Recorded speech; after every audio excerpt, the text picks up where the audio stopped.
and they flagged it. I'm like, how do you know what's in here? Oh yeah, it was just crazy. Like, I'm trying to create these educational videos, and they're like blocking them, blocking them, blocking them, blocking them. What I don't get is the fact that so many things go unflagged. So, you know, is it the algorithm? Is it individuals flagging the content? It's weird. I'm gonna get another picture while we're waiting. Are we live?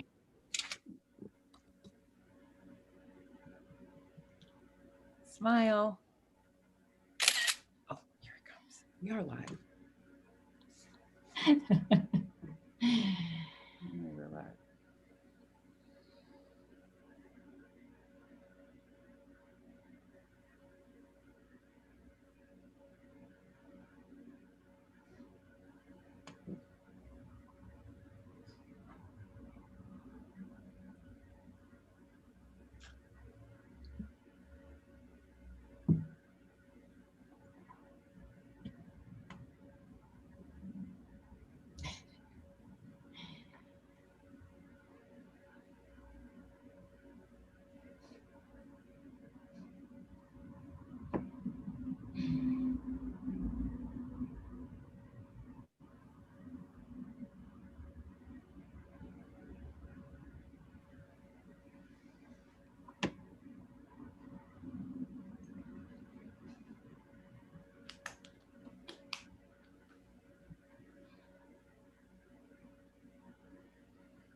Hear story of family members' addiction, parental stigmas, and what it is to be a newfound. Zoom live with us at www.facebook.com/Prohibition Talk Radio. And find all of our archives at YouTube.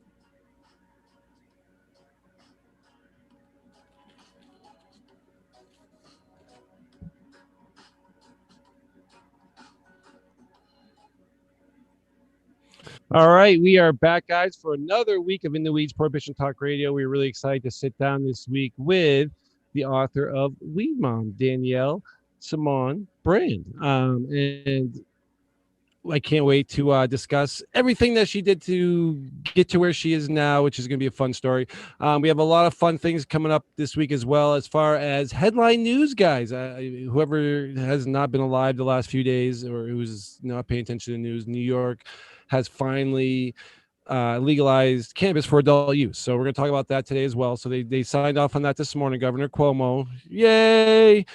Finally. So we're going to discuss that. Tim's with us again. So we're going to say hi to our team here. We'll say hi to Timothy Fair, Vermont Cannabis Solutions. I can't wait to talk to you, Tim, a little bit later in the show. Lots of things to discuss. We have Sherry Tuckis from The Green Nurse with an excellent Canna Talk segment today, guys. We're actually going to be talking about something that's very important to all of us here, and that's consuming cannabis safely and the safety around cannabis as well. So a couple of real great points in there that we all should be focused and aware of, and we'll be playing that a little bit later. We do have Justin C, who'll be joining us a little bit later. He's just stuck in a meeting. He's kind of holding the fort down at work at the Bud Grower. So we have his strain of the week. We have a great strain, Orange Sunset, that he's going to review for us today, which is going to be a lot of fun as well. And then we also have our in-house grower, Obi Kenobi, who's going to hang out with us and interject and be here for any growing advice you guys may have or want to discuss. But we're going to start off with a little bit of headline news. Again, like I said, guys, New York legalized cannabis for adult use, which is amazing, right? They have use and possession and expungement, which goes in right away, which is a great thing to see. And then also home grow. So we have a few questions that I've been asked today about the outlines of what New York looks like. I haven't had a time to really read through it all, guys. So we're going to depend on Tim to answer all these questions for us later. Also, guys, Schumer, right? Chuck Schumer. So a lot of the headline news we've seen the last few days is he says federal legalization bill will be filed shortly. So we've been talking about it here every week, and we can't wait to talk about it again this week. So we'll see what this looks like for us and what Tim thinks the outline of this kind of looks like the outscape of it, right? Because, especially with what we saw last week with the Biden administration, and there's been a little bit of a recourse on that too. So we'll discuss that as well. South Carolina senators approved a medical marijuana legalization bill in their committee. So that's going to the governor as well. So that'll be interesting to see what happens there. We've seen a lot of flip-flopping going on in South Carolina lately, which will be interesting. Now, New Mexico also, their House approves legalization bill in a special session this week. So we'll be talking about that a little bit later. Nebraska, the corn huskers, right? Now they're going to be the weed huskers. Lawmakers approve a medical marijuana bill. So they're going to go legalize that hopefully soon. And then also a new Senate bill, federal bill. This is interesting. So a new federal Senate bill would allow 3 times the total THC limit for hemp. And we discussed this last week and what the implications would mean with Tammy Sweet a little bit, because she's in New York, and also, what these new guidelines are and the restrictions are for hemp farmers, right? So a lot of great headline news, and I'm sure there's more that we'll find throughout the show. If you guys want to make any questions, comments, or have any concerns, please make sure you hit us up on the messenger. So then we can see what you guys want to talk about. But now today, really excited again to talk about what it is to be a weed mom, right? What it is to be a parent with cannabis, right? How do you break that ice? How do you bring your kids up? There's a lot of conversations all over the place about it, right? Personally, I think, we all are open consumers. So, children and things like that obviously understand and they get educated, right? But writing a book about it. Now, this is unique because you have a unique story, you have a unique past, and you're not necessarily a lifelong consumer, right? So, first of all, Danielle, really excited to have you on, and thank you for writing this book. It's, I'll be honest, I haven't read the whole book yet, but I've read all the reviews. I've read a bunch of highlights on it. I'm trying to dig into it, but I don't have a physical copy. So I'll have to get myself a physical copy soon. But again, it's something that I think a lot of parents are concerned with, right? Whether you are pro cannabis or against cannabis, right? Sherry will talk about this as well, and later in her segment, she talks about how it is to be safe around kids and what that entails. So, before we dive into the book, though, Danielle, let everybody know who you are, where you're from, and again, a unique story about how you got into cannabis. Sure. Well, thanks so much for having me. I'm really pleased to be on today with all of you. My name is Danielle Simone Brand, and I've done a bunch of different things in my career.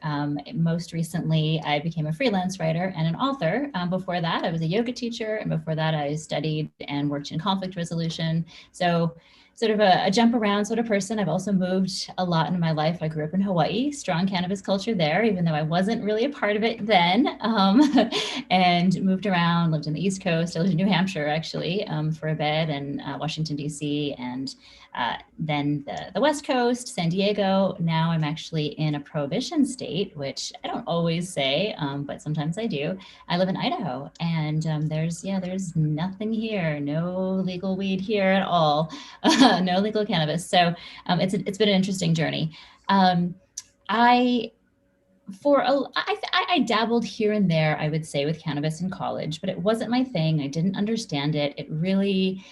I didn't get the ins and outs of it, the complexities of it. And that's largely because, people had access to unknown stuff, right? At the time, there was really no information about CBD and THC and terpenes. And, there was only one mode of intake. It was either smoking weed, smoking flower, or I guess you could make your own edibles. But because of that sort of unpredictability and my lack of familiarity, I didn't really go very deeply. And then I met and married my husband in my early 20s, and he was a stoner, something I didn't love about him. But I loved so many other things about him that I was like, all right, it comes with the deal. I guess it's just part of the package. Fast forward several years, and we, went to grad school, moved around, had kids, and I realized he was really leaning on cannabis as his only self-care, and self-medicating in a way that wasn't necessarily healthy, because there weren't these. It wasn't part of a robust lifestyle for health and wellness, and for that reason, I started to become judgy about his use and felt like he was overusing it, and asked him to stop, and he would for a while, and we kind of did this dance back and forth. then eventually he decided he wanted to go to rehab for cannabis, which is, not very common, as we know, but it happens. And it's not so much that he had to, quote unquote, detox or anything like that. It's, obviously if you stop cold turkey from heavy consumption, you will have some symptoms, but it was mainly the emotional relationship to it that he needed to recalibrate. So he did that. He went away for about 5 weeks. He abstained for a couple of years. Meanwhile, I started getting interested in cannabis. We did this, odd dance of he was into it, I wasn't. And then he stopped and I got into it. So go figure. That's just life takes us down weird paths. And I got into it really as a writer first, getting some assignments on cannabis before I even cared very much about it. But the more I learned, the more I fell in love with this plant. It is just so amazing, so interesting. I'm fascinated by these bridges between health and policy and wellness and science and social justice and all these different areas that cannabis brings together. So I decided, okay, I'm gonna go to the dispensary where we lived in San Diego and try something. Or actually, I called for delivery the first time. I was too scared to go to the dispensary. And I tried just, very, very low dose from a vape pen, just dipping my little baby toe in there. And, I had such a beautiful experience on my yoga mat. And I realized there's a lot more to this than I realized. Mhm. Yeah. So that being said, though, right? What a story, right? I mean, right to the pen. So from there, though, I mean, obviously being a writer has to be a unique part of it, right? So like you said, you had a couple of stories that you had to write. It's obviously something that's new. You consume and you found relief in it a little bit, right? Yeah, absolutely. I mean, I think that the first couple of things that I found cannabis really helpful for is, just enhancing that me time that, you just don't get a lot of when your kids are little, right? And I was being the, full-time mom at the time, also working, but part-time. And my life was so busy and chaotic and full of toddlers that I just felt, I felt like there wasn't a lot of space for me. And so cannabis helped me create that little bit of separation, that little bit of like, okay, I'm going to mindfully consume this. I'm going to do something good for me. And I think there's so many moms out there struggling to meet their own needs. And especially in the pandemic where we're, taking care of kids 24/7. They're, many cases not going to any sort of school or daycare. It's just, it's a grind. Even though we love our kids, it's still hard. Right. No, I feel that. Yeah. So Yeah. you go from consuming to writing a book, right? So there must have been a lot of stigmas that you were facing that you weren't used to, correct?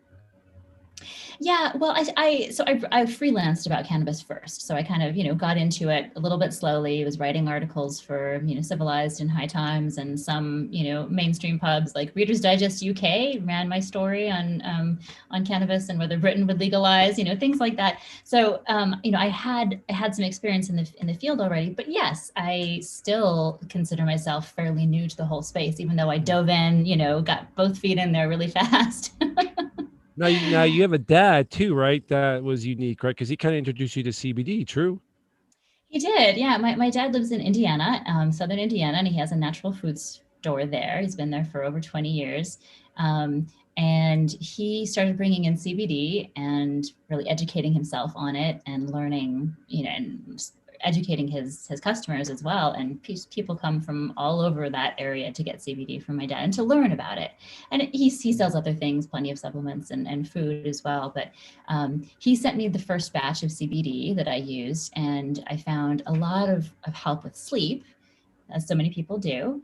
And I also noticed, a subtle shift in anxiety when I would regularly take CBD. And then, of course, topicals are really helpful for pain, injuries, recovery, things like that. So yes, that was my first entry into legal cannabis, I guess, through the CBD route, as many do.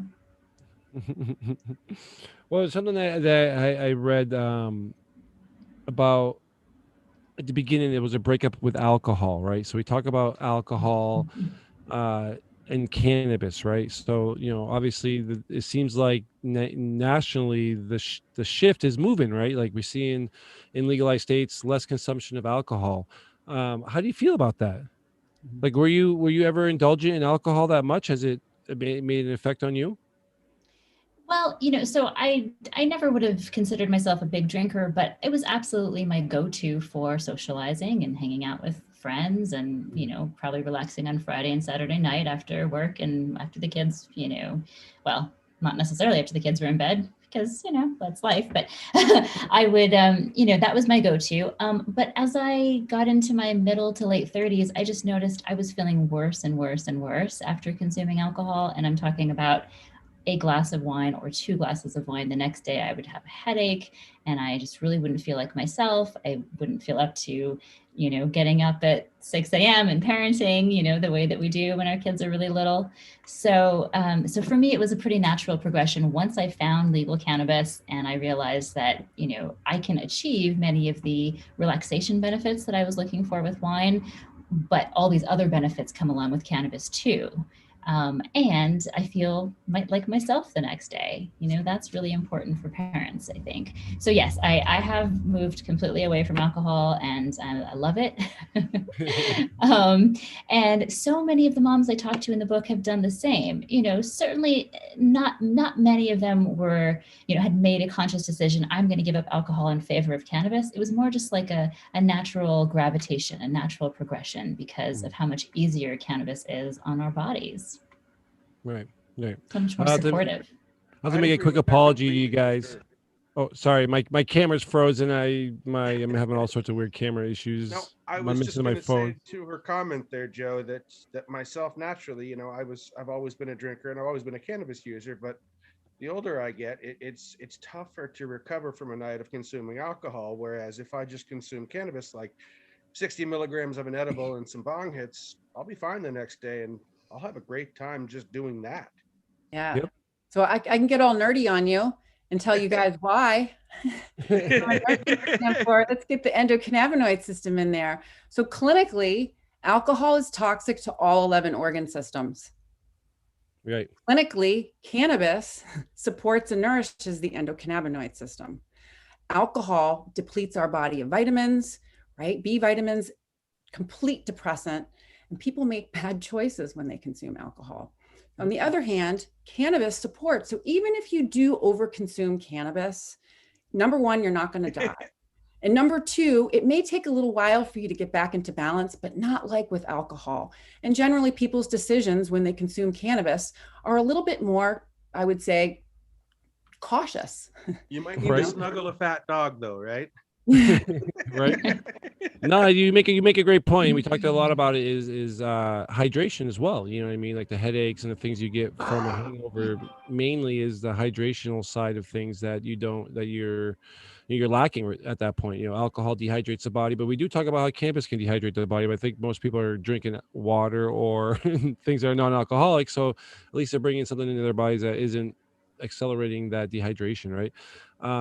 No,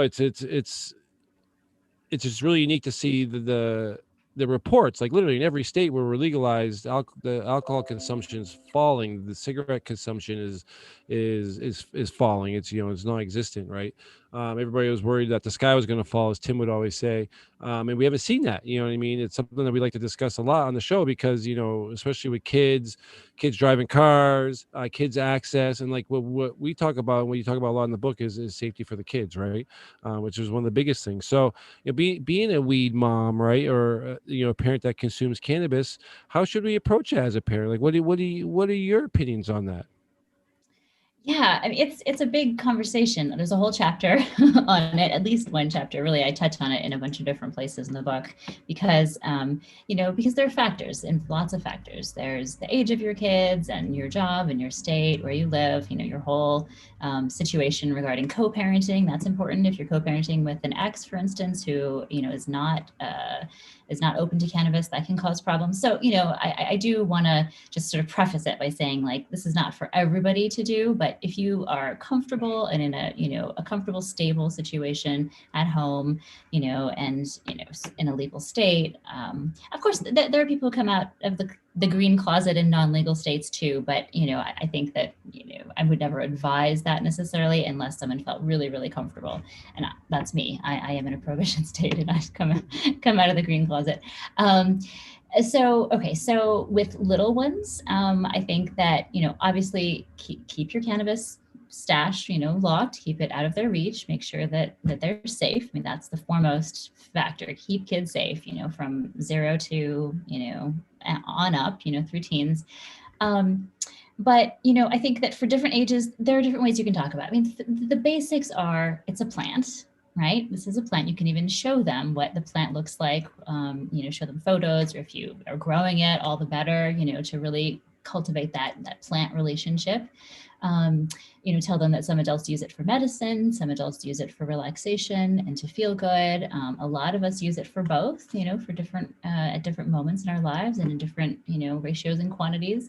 I say that it's not safe for their developing brains, and I stick by that. And I know that some parents of teens are open to some cannabis consumption on the part of their teens, and I'm not there yet because I don't have teens yet. My oldest is 11, and I can say that I feel pretty confident that I will want to introduce my kids to the plant the very first time. But we're not there yet. That's not happening yet. I want them to know that science so far tells us that there's some risk to developing brains, or there may be some risk to developing brains with THC, especially larger quantities or daily use. But basically model responsible use, talk about why this plant was prohibited in the first place. Nothing to do with public safety, nothing to do with your well-being, everything to do with racism and money and control. Right. And, kids are smart. I think that they can get, okay, there are just laws and there are unjust laws. And I talk to my kids a lot about the fact that I am technically breaking the law living in the state, but I'm not doing anything wrong. I am meeting my responsibilities. I love my family. My kids are well taken care of. And I think we have a right to, to feel good, to medicate when we need to.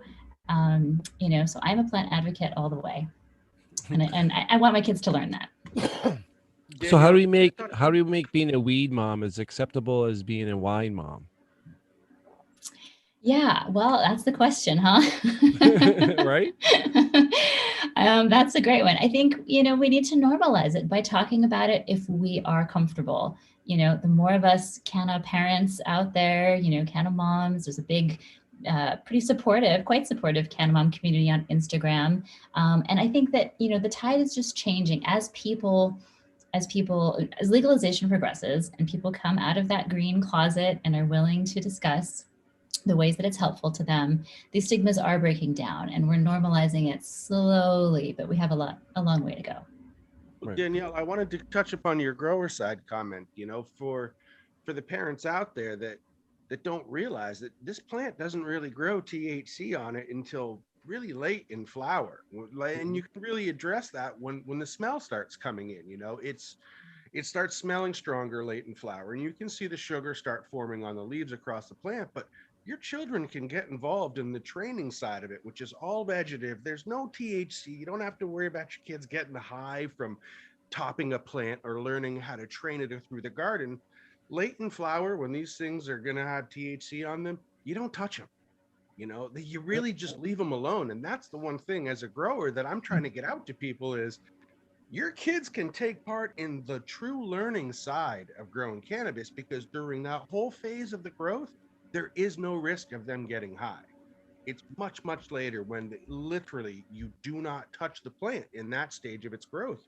You've already done everything for it. And so this is a great message to get out for you and for all the cannabis users out there that truly embrace the plant for being beautiful, that, hey, your kids can get involved in germinating, in transplanting, in training, in all of these really educational aspects that are hands-on.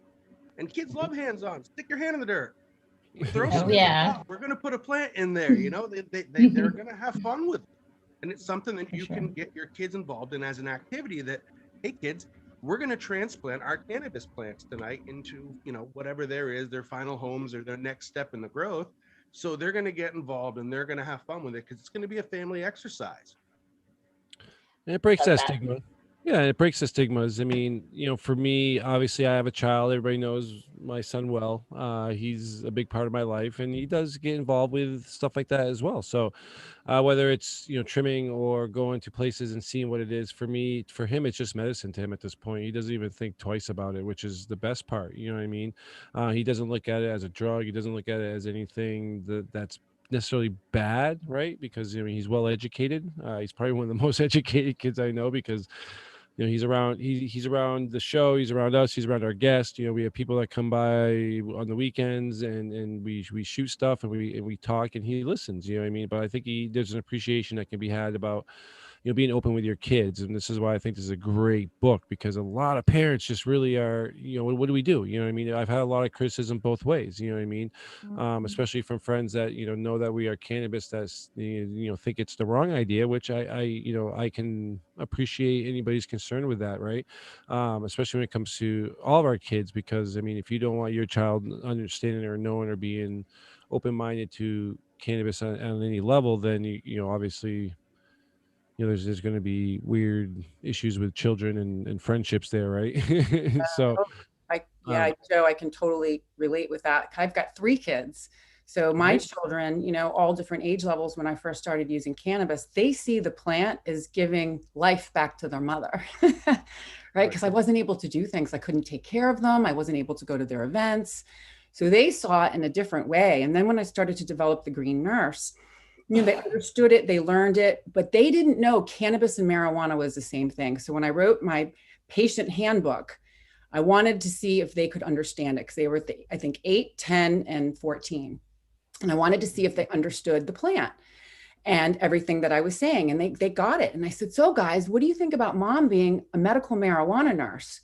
And they looked at me and they go, marijuana and cannabis is the same thing? That's not what we learned in school. right. So, right then and right there, was the big shocker, the eye opener. And so my kids look at this in a different way. They do look at it as medicine. And Well, it's that's, funny. go I ahead. think it's funny that you brought up the marijuana versus cannabis comment, because like even my son, who's 8, who understands, will correct you when you say marijuana. He won't allow it to be said. He says it's cannabis, it's medicine. He doesn't care how old you are, where we're standing, if we're in line or any place that anybody says it, right?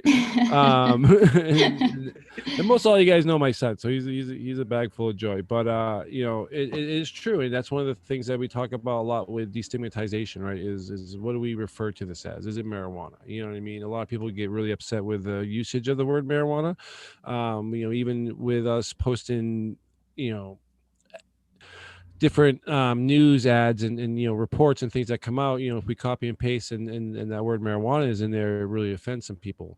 I get it, you know what I mean, but it's the medical marijuana bill, it's the medical marijuana this, it's the medical marijuana that. So as it's being termed that, we use that. But cannabis, like you said, it's a plant, it's a different experience, and I'm glad that you get the chance to experience it. Obviously your parents are a little more open to the consumption of cannabis, so it wasn't that you had a weird stigma against it, you just didn't personally consume in it, right? Yeah, I mean, I don't think that we really ever discussed it even much before I became interested as an adult, as a woman in my 30s with 2 kids. It's really funny. Well, really, there was the CBD conversation with my dad, of course, and that did open the way. And even in 2016, the November 2016 election, I was living in California, and that's when we voted to legalize recreational cannabis. I was still not totally on board. And I was like, well, yeah, I'm going to vote to legalize. I never thought it should be prohibited or that anyone should go to jail for it. But it just, I was like, okay, that'll be interesting. We'll get to see cannabis retail. And then we did. And it was amazing. Right, we just posted a thing this week that was did you know there's now more dispensaries in Colorado than McDonald's and Starbucks combined, which I'm stoked, because that's just a unique thing, right? But that's amazing. So every state should have that, obviously. And then obviously I think you see the revenue and the income streams, and then like the taxes that are bringing brought back to all these special different things that they're using it for, whether it's schools, road repairs, infrastructure, stuff like that, which is it's amazing to see. Finally, all the wheels are finally starting to work, and it's being shown to be effective, right? Especially, we're in Vermont right now, so we're in a unique situation here where we are finally getting legalized. We finally this week, another big headline thing I got to talk to Tim about is we've named a couple board members here to our board, which we'll talk about here when we get to his segment. But it's exciting to see things come together. Now, you said you're in Idaho, right? Yes, yes. Don't tell anybody. Just kidding. Well, we do talk about Idaho a lot when we talk about, places that are, where legalization just doesn't seem to be working, right? So you seem to live in a very unique state, right? One of the questions I really did want to ask you too, and we'll talk about that when we get back, is what your state laws are and then how they're affecting you as a consumer and a mom, you know what I mean? But then one of the first things I want to talk to you though, or before we go to break here, would be you were a yoga instructor, right? So, a lot of the conversation now is athletes and cannabis, right? When athletes come and consume and how that affects people in a healthy way. Sorry about my dog here. How how does that affect you in a yoga sense in when you're doing athletics and things like that? Yeah, well, I always considered yoga more of a mind and spirit practice than a body practice. I mean, the body is sort of like the doorway for me in yoga. And, we do the movements and the stretches and the postures in order to, to be healthy and to move our muscles and get the full range of motion in all of our joints and all that good stuff. But really, that's the entryway. And it's about the peace of mind I get from it, the sense of connection, and it goes perfectly well with cannabis in that regard. It's all about connection, spiritual attunement, present moment awareness. Cannabis can really, really tune you in. If you have that intention, I think when you consume cannabis can really tune you in to just do the physical sensations in your body and the moment to moment unfolding of your experience. So that's really where cannabis helped me the most, with yoga. But it feels good too. It feels great to elevate and to move your body. I like to do yoga or walk or hike, go in nature. I dance with my kids. We do Just Dance, most nights for about a half an hour, and I'm definitely elevated during that time, and it's fantastic. Raise your hand, everybody here who's walked some random distance just to go smoke a spliff somewhere, like. Right. Yeah, no, definitely. It's what we do. Like, we'll go take a hike on top of a mountain just to go blaze a spliff at the top of it. It's such a wonderful thing with cannabis users. It's like, we'll all buddy together and say, yeah, it's going to be like a 3-hour hike, but I got a fat spliff to burn at the top. Right. Make sure you get your cannabis, right? Well, no, yoga, it seems like yoga and cannabis come together really quite well, right? Sherry. Yeah. So cannabis was the only way that I was able to get on the yoga mat. And so a lot of patients that we work with, and in my own experience too with yoga, is that, I was sick, I was trying to recover. There's a lot of patients. Yoga is so good for the mind, the body, and the spirit. But then a lot of people too, they have that self-consciousness of downward dog, all these weird positions. I can't do that. I can't hold it. I'm going to tip over. What are they thinking? You know what I mean? So what it really does, right, is it helps quiet and quell that anxiety. So you can drop into your body and you can have fun and you can have the experience and you can move and you can meditate and you can drown out the old outside world. So you can really be in your own experience. So for me, and for a lot of other patients that we work with, they have found cannabis is the way that gets them on the mat to start moving and meditating and breathing. So Absolutely. Yeah. Yes, sure. Yes. And I interviewed the founder of Ganja Yoga for the book, Dee Dussault, and she said the exact same thing. There are so many people who just wouldn't try it otherwise, who wouldn't reap the benefits because they were too self-conscious or too stiff or, too much in pain. And, it's a beautiful pairing, I think. Me too. It's great. And I love how you said it really, like, it's a very good encouraging first step for many patients, right? Because it's not hard. There's no stress. There's no judgment, right? And it's funny. It can be really funny. I mean, when they, the bird pose, the pigeon pose, all these, downward dog, the warrior, So it's actually fun. I mean, you get creative, I mean, just taps into all areas. And science has actually proven, I'm going to get nerdy again, that yoga actually nourishes the endocannabinoid system. There you go. Yep. Cannabis and yoga together. Wow. Awesome. Boom. My Our girlfriend will be so combo. happy to hear that. Like I said, you see it sweeping across the nation with everybody going to do these cannabis yoga classes, and it's great, right? It's kind of like the paint and sip classes, you know what I mean? They get the paint and smoke classes. Excuse me. Yeah. Because it opens you up, right? It makes you a little more creative. You kind of lose that sense of like embarrassment or whatever, right? Like you feel more in tune with who you are and where you're at. Because like you said, like like Kevin said, we're a group. We kind of go get stoned together. We kind of like we're all encouraged by each other. So it's like it's a very open and friendly, welcoming atmosphere. It's really no judgment, right? Yeah. Right.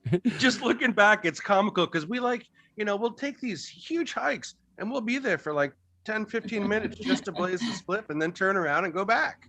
It's just, it's kind of a unique experience. Just, you made me think about it just in what you were saying is looking back. It's like, we've done this dozens For of years. times and we Yeah. don't think twice about doing it being cannabis users. Hey, let's go burn a fatty out somewhere in the woods. Right. It's like when you're at the family event, you get that weird nod from your brother or your uncle or something like, hey, like let's go to the store or something, right? The old store run. But hopefully with legalization, right, that we don't need that no more, right? Hopefully we'll be able to openly consume in certain places. You know what I mean? Like it'll be unique to see how open consumption gets taken state by state, just because I look at like the way smoking is allowed right now. You know what I mean? Whether I think most states where they don't allow cigarette consumption, we're going to see no cannabis consumption at that point, right? What do you guys think about that? From my own experience, there is a local place that is local to you. I'm not going to mention any names, but they have outdoor shows and it's incredible and wonderful. And if you're out there and consuming cannabis, they really don't mind. But if you light up a cigarette, they're going to come and talk to you about that. And that is just, Right. I mean, I think that's incredible that they've already started to think in that sense that, this is such a good thing. And the future of this is if we're outdoors and we're consuming cannabis, that should be fine. No, I love how you brought that up, Obi Weed, because the concert venue is the great example of that. We went and saw Snoop Dogg last year, right? Which we saw him in New Hampshire, guys. So for everybody who doesn't know about New Hampshire, they're also like in Idaho, right? There's almost no chance of that passing anytime soon before a couple of these guys like literally pass away and then move on, right? But we were there. It was concerning. There's a smoking section. People, can have their cigarettes, but only in the smoking section. But once, the lights went out and the show started, there's 9,000 people that lit up and the cops, I don't think knew what to do. You know what I mean? But it was allowed, you know what I mean? And I think generally it's acceptable too, right? I mean, even if you don't consume weed, I don't think there's any cigarette smokers like being like, no, man, put that out. I can't smoke, right? Or people really complain about it. They just kind of move or they allow it because it's just something that happens. Being in the music industry myself for many years, right? Because that's where we kind of came from, is out of the music industry. There's not a more tolerable, understandable, allowable industry than that. If you're backstage, it's always weed going on, right? If you're front stage, there's always weed going on. If you're in the crowd, there's always weed going on, right? And there's always cops there. The cops are usually, I mean, we used to run the events and the cops aren't there to bust anybody for having a good time, right? As long as it's safe, it's controlled. It's like what we always say, just be safe, controlled, and be responsible is the biggest thing, right? Like, like Know your limits. yeah, well, like Obi, you and me, we were both bouncers for a while, right? So like, I'd much rather deal with somebody who's stoned on a joint than someone who's just pounded a 30 rack of, Bud Lights and thinks he's, Superman, right? Because I mean, those are the people we run into at all these types of events, right? Whether it's weddings, music events, backyard barbecues. It's always funny to read like these backyard family barbecue articles about how the two drunk family members got into a big brawl and the police had to get called, and you know what I mean, like just craziness that if they were all just smoking a bong or had a little bit of weed, that probably never would have happened, right? They would have laughed it off and joked around about it, right? Sorry to band. Totally, dude. Like I bounced for over 20 years and most of the time if it was a problem with the stoner, it's because they were smoking inside. You just walked up and you're like, listen, if I see you smoke that again, I'm taking it from you. And I'm going to blaze it up later and I'm going to enjoy it. And that's what's going to happen. If you go up to the drunk guy, it's the same scenario. You're going up once, but the drunk guy, chances are he's going to try to fight you because he thinks there's an egotistical battle being waged and just doesn't understand that you're there doing a job, and he's exceeding the priority of what he's supposed to be doing, which is having a good time. Stoner doesn't really care. He's just trying to get more baked. Have a good time, right? He's having a great time. He wants to have an even greater time. Well, this is gonna be a perfect segue now, guys, to our Can Talk segment right now, because we do talk about safety, right? And this is one of the big things we talk about. This is one of the big Danielle's big things in the book. Obviously, is safe consumption and microdosing, and how to get started and how not to, I think a lot of us tend to overconsume. I'm probably one of those people. But the way I'm wired, I'm one of those people that just need constant THC so I can focus, right? I'm that guy. I'm that walking example of ADHD and the need for cannabis, right? I think everybody in on this panel, except for maybe Danielle, knows this. Sherry and Obi, you guys have seen me in action in the last few weeks with us producing our new shows, the Green Nurse on the Grow, which we can't wait to tell everybody about. But some people just can't focus. I have a hard time focusing and getting anything done unless I'm stoned. You know what I mean? But once I'm stoned, no matter whatever it is. So basically, Joe has me rolling blunts now. That's the bottom line. I've learned how to roll blunts. I've even learned how to purchase the blunt wrappers to roll the blunt. And I've learned the perfect combination and how to break it up appropriately to get it into the blunt. So I am all for Joe having his blunts because we get shit done. Right? It's amazing, right? It just, some people it works that way. And that's what, the thing we want to make sure everybody understands, especially through the show and everything that we educate people on, is that everybody has a different experience, right? Mm-hmm. Some people are the people that just cannot function and they'll go sit on the couch, but typically that's the strain or whatever it is they're consuming or how they consumed it, right? Like you were going to talk about a little bit in your segment with the edibles, right? Whether you took a dab and you feel like you're going to die and everything just tingles and feels funny and you don't even know what to do, right? All these unique situations. Well, I think what the book brings up very well, and what Sherry talks about in the video is being prepared for what you're about to consume, right? Because a lot of people don't understand, like when they take an edible, like an edible is a great example. And Mark and Sherry talk about this in Can Talk is, the biggest problem with edibles is people aren't patient enough. So they go and consume more. Next thing you know, they get walloped by an edible, right? Mm-hmm. If you're not understanding of how that's going to feel, because that edible feels differently than the bowl that Tim's smoking, right? It's going to hit you differently. The high's different, right? You guys made a great point about the transformation of THCA, which is, before it's cured, to THC after it's cured or decarboxylated, right? And then it converts into another, delta, what was it, 11 delta THC in your stomach, right? Which that is even that much more euphoric. That's why it lasts longer. And we go into this conversation in the segment. But Sherry, while we're talking about this, introduce the segment. Let's talk about a little bit of safety and let people know what we're about to discuss here. Okay, great. So we do health awareness topics and that every month. And so we try to bring the endocannabinoid system and cannabis into that. So it had to do with being careful around all substances, the drug, if children overconsume. So we're tying in that awareness to cannabis. And so when we talk about the safety of cannabis, we're not only talking about patients consuming, we're talking about kids, we're talking about family members and how to do it appropriately. The last thing that we want to happen to anyone is for them to have a bad experience, because we know positively 100%, hands down, this relieves suffering and improves quality of life. And if you use it appropriately, it's fun. It is fun to have, an adult use recreational experience. It's truly fun. But the worst thing that can happen is to have someone overconsume, get scared, and to never want to do it again. Right. So that's what we talk about in the segment. And then different ways, if you do overconsume, what you can do to feel better. So that's what the segment's about. Maureen Dowd effect. I don't know if anybody remembers a few years back when Maureen Dowd, the reporter for the New York Times, went out to Colorado and tried edibles.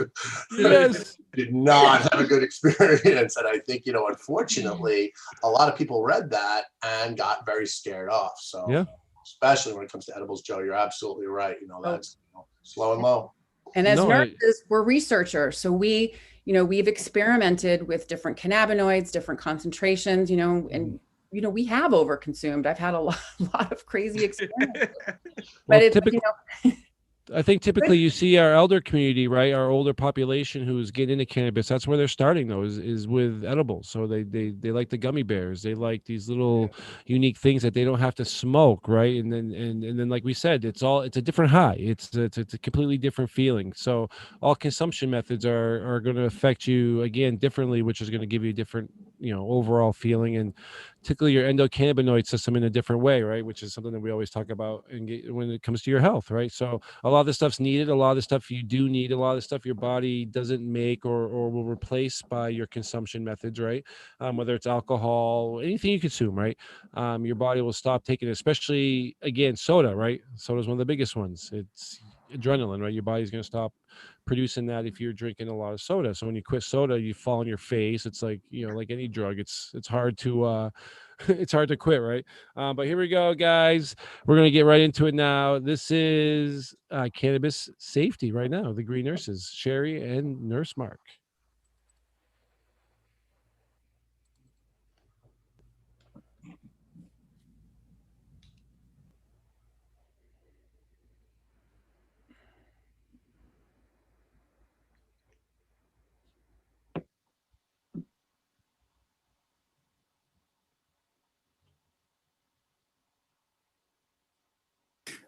Welcome to Canna Talk on In the Weeds, Prohibition Talk Radio. My name's Nurse Mark, and I'm here with Cannabis Nurse Sherry, and we are from The Green Nurse.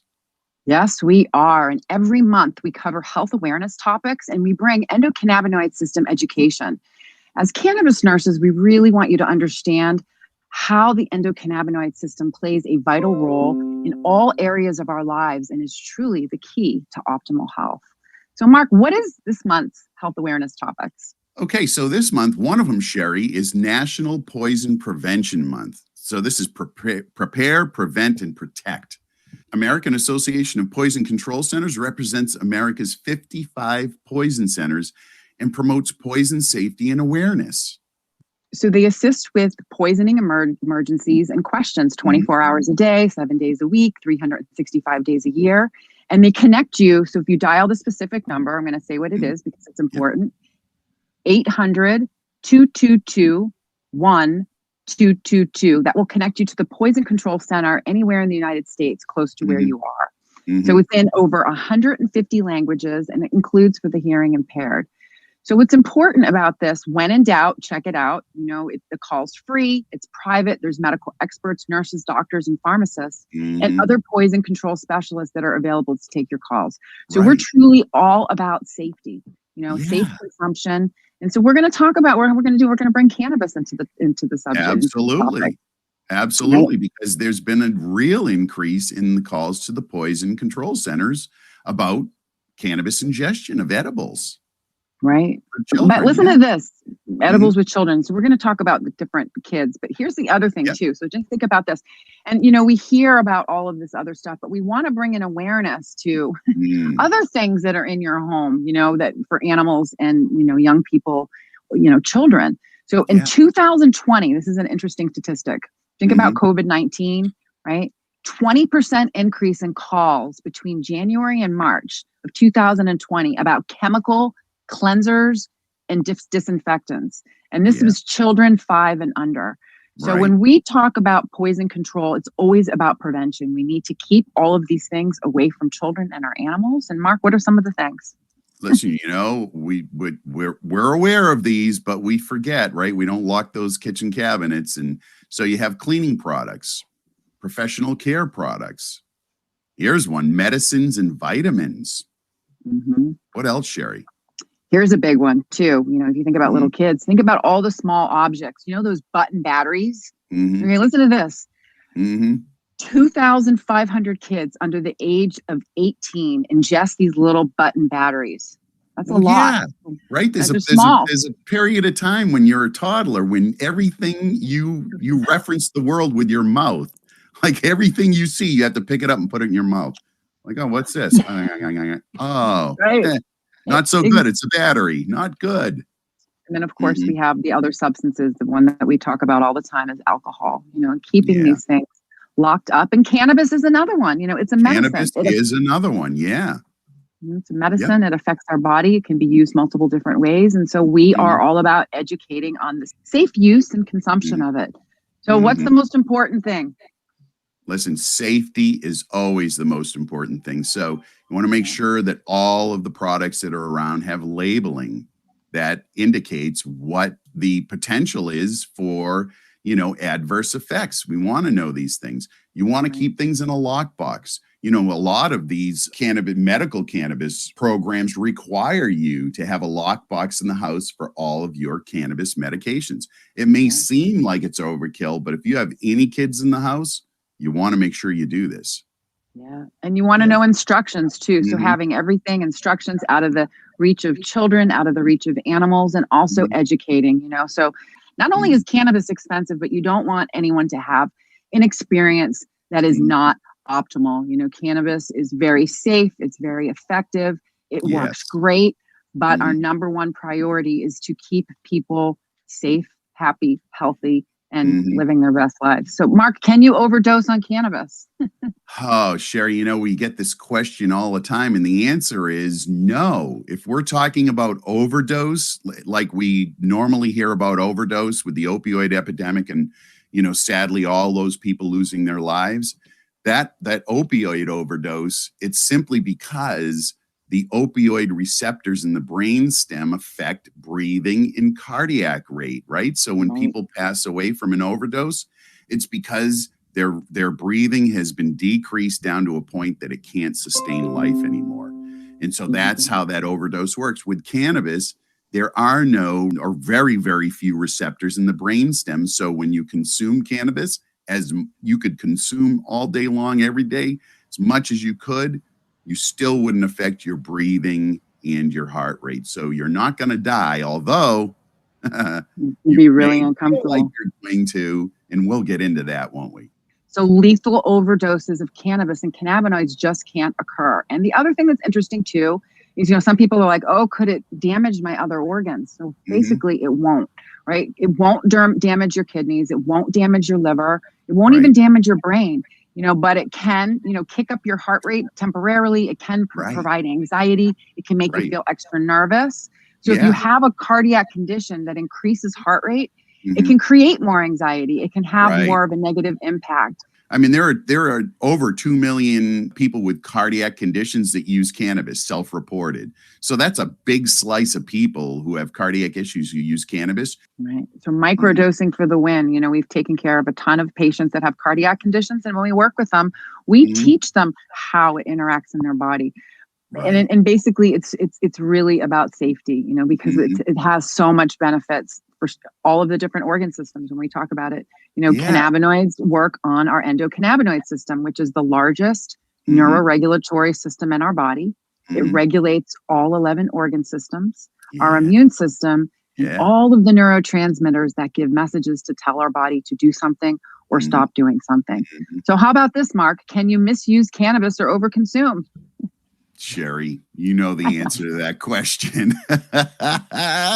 Let us know. Yeah. You can. Yeah. You can. Right. So how much is too much, Sherry?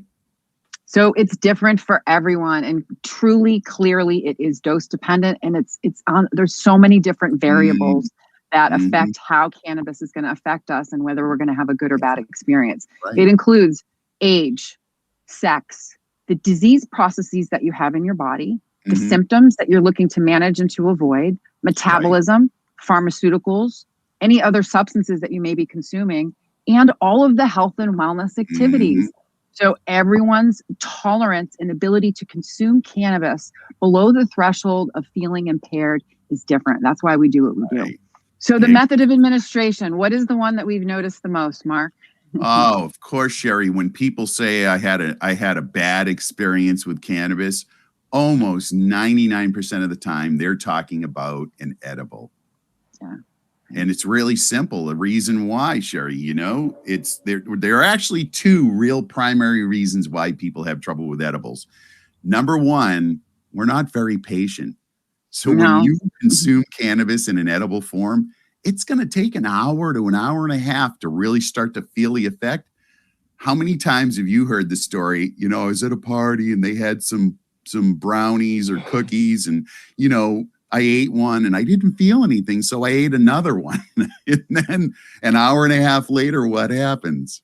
You overconsume and you don't feel good, you know, and then you get nervous because once it goes down the hatch, woo, no getting it back.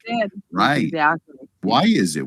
So the second reason is that when you ingest it, that delta 9 THC that we talk about all the time, which is the intoxicating cannabinoid in cannabis, gets converted, metabolized, because your body wants to get rid of it. It recognizes, hey, maybe this isn't supposed to be here. Let's make it easier for the body to get rid of it. So let's make it more water soluble. And that's what metabolization does. Well, it converts it to a completely different drug called 11-hydroxy-THC. And that's what? It's 2 times stronger, you know, 2 times stronger in the brain. Mm-hmm. And it lasts longer, you know, so it's not quickly metabolized out of our body. Right. It lasts a much longer. And also the effects of consuming something orally, ingesting it, whether it be capsules, tinctures, gummies, oils, you know, all of these different things is going to affect how we feel. Right. So what does a bad reaction look like, Mark? You know, a bad reaction, overconsumption, it looks like confusion, dry mouth, you know, the cotton mouth, concentration problems. What else, Sherry? Slower reaction times, right? To be uncoordinated, dry eyes, the feeling of lethargy or extreme fatigue, lightheadedness, dizziness, increased heart rate, and anxiety over an abrupt change of mood. I want people to understand is don't judge the feeling, right? If you're not used to feeling good, it can make you anxious. Yeah. It can also cause hallucinations, paranoia, and panic attacks. And, you know, we utilize cannabis to decrease nausea and vomiting. Overconsumption, because of that biphasic nature of cannabinoids, overconsumption can actually cause nausea and vomiting. So these side effects can last anywhere from 20 minutes to a full day. So basically, cannabis that's higher in THC is associated with more severe, long-lasting effects. And it is possible to wake up with a little cannabis hangover the following day. Yeah. So what do you do if you're in this mode of overconsumption, Sherry? Should you call 911? Well, it just depends upon who you are, what you're looking at, you know, what your disease processes are, what your symptoms are, especially if you have a cardiac condition, right? So if you're relatively healthy without a cardiac condition and you just have anxiety and paranoia as a result of too much THC, if you call 911, you're going to get an ambulance, you're going to get the police, and you're going to get a first responder. And the first responders, what they're going to do, the first thing they're going to do is to try to prevent you from freaking out. The first thing that they're going to reach for is more pharmaceuticals. Right. They give you more drugs. Yeah. And these anti-anxiety agents necessarily, there's nothing magical about them. So this is why we talk about CBD. Think about it. Anti-anxiety, pharmaceuticals, CBD, whole plant. You know, you can use it with that's why we talk about CBD as being our best friend. You know, the calming mantra of CBD.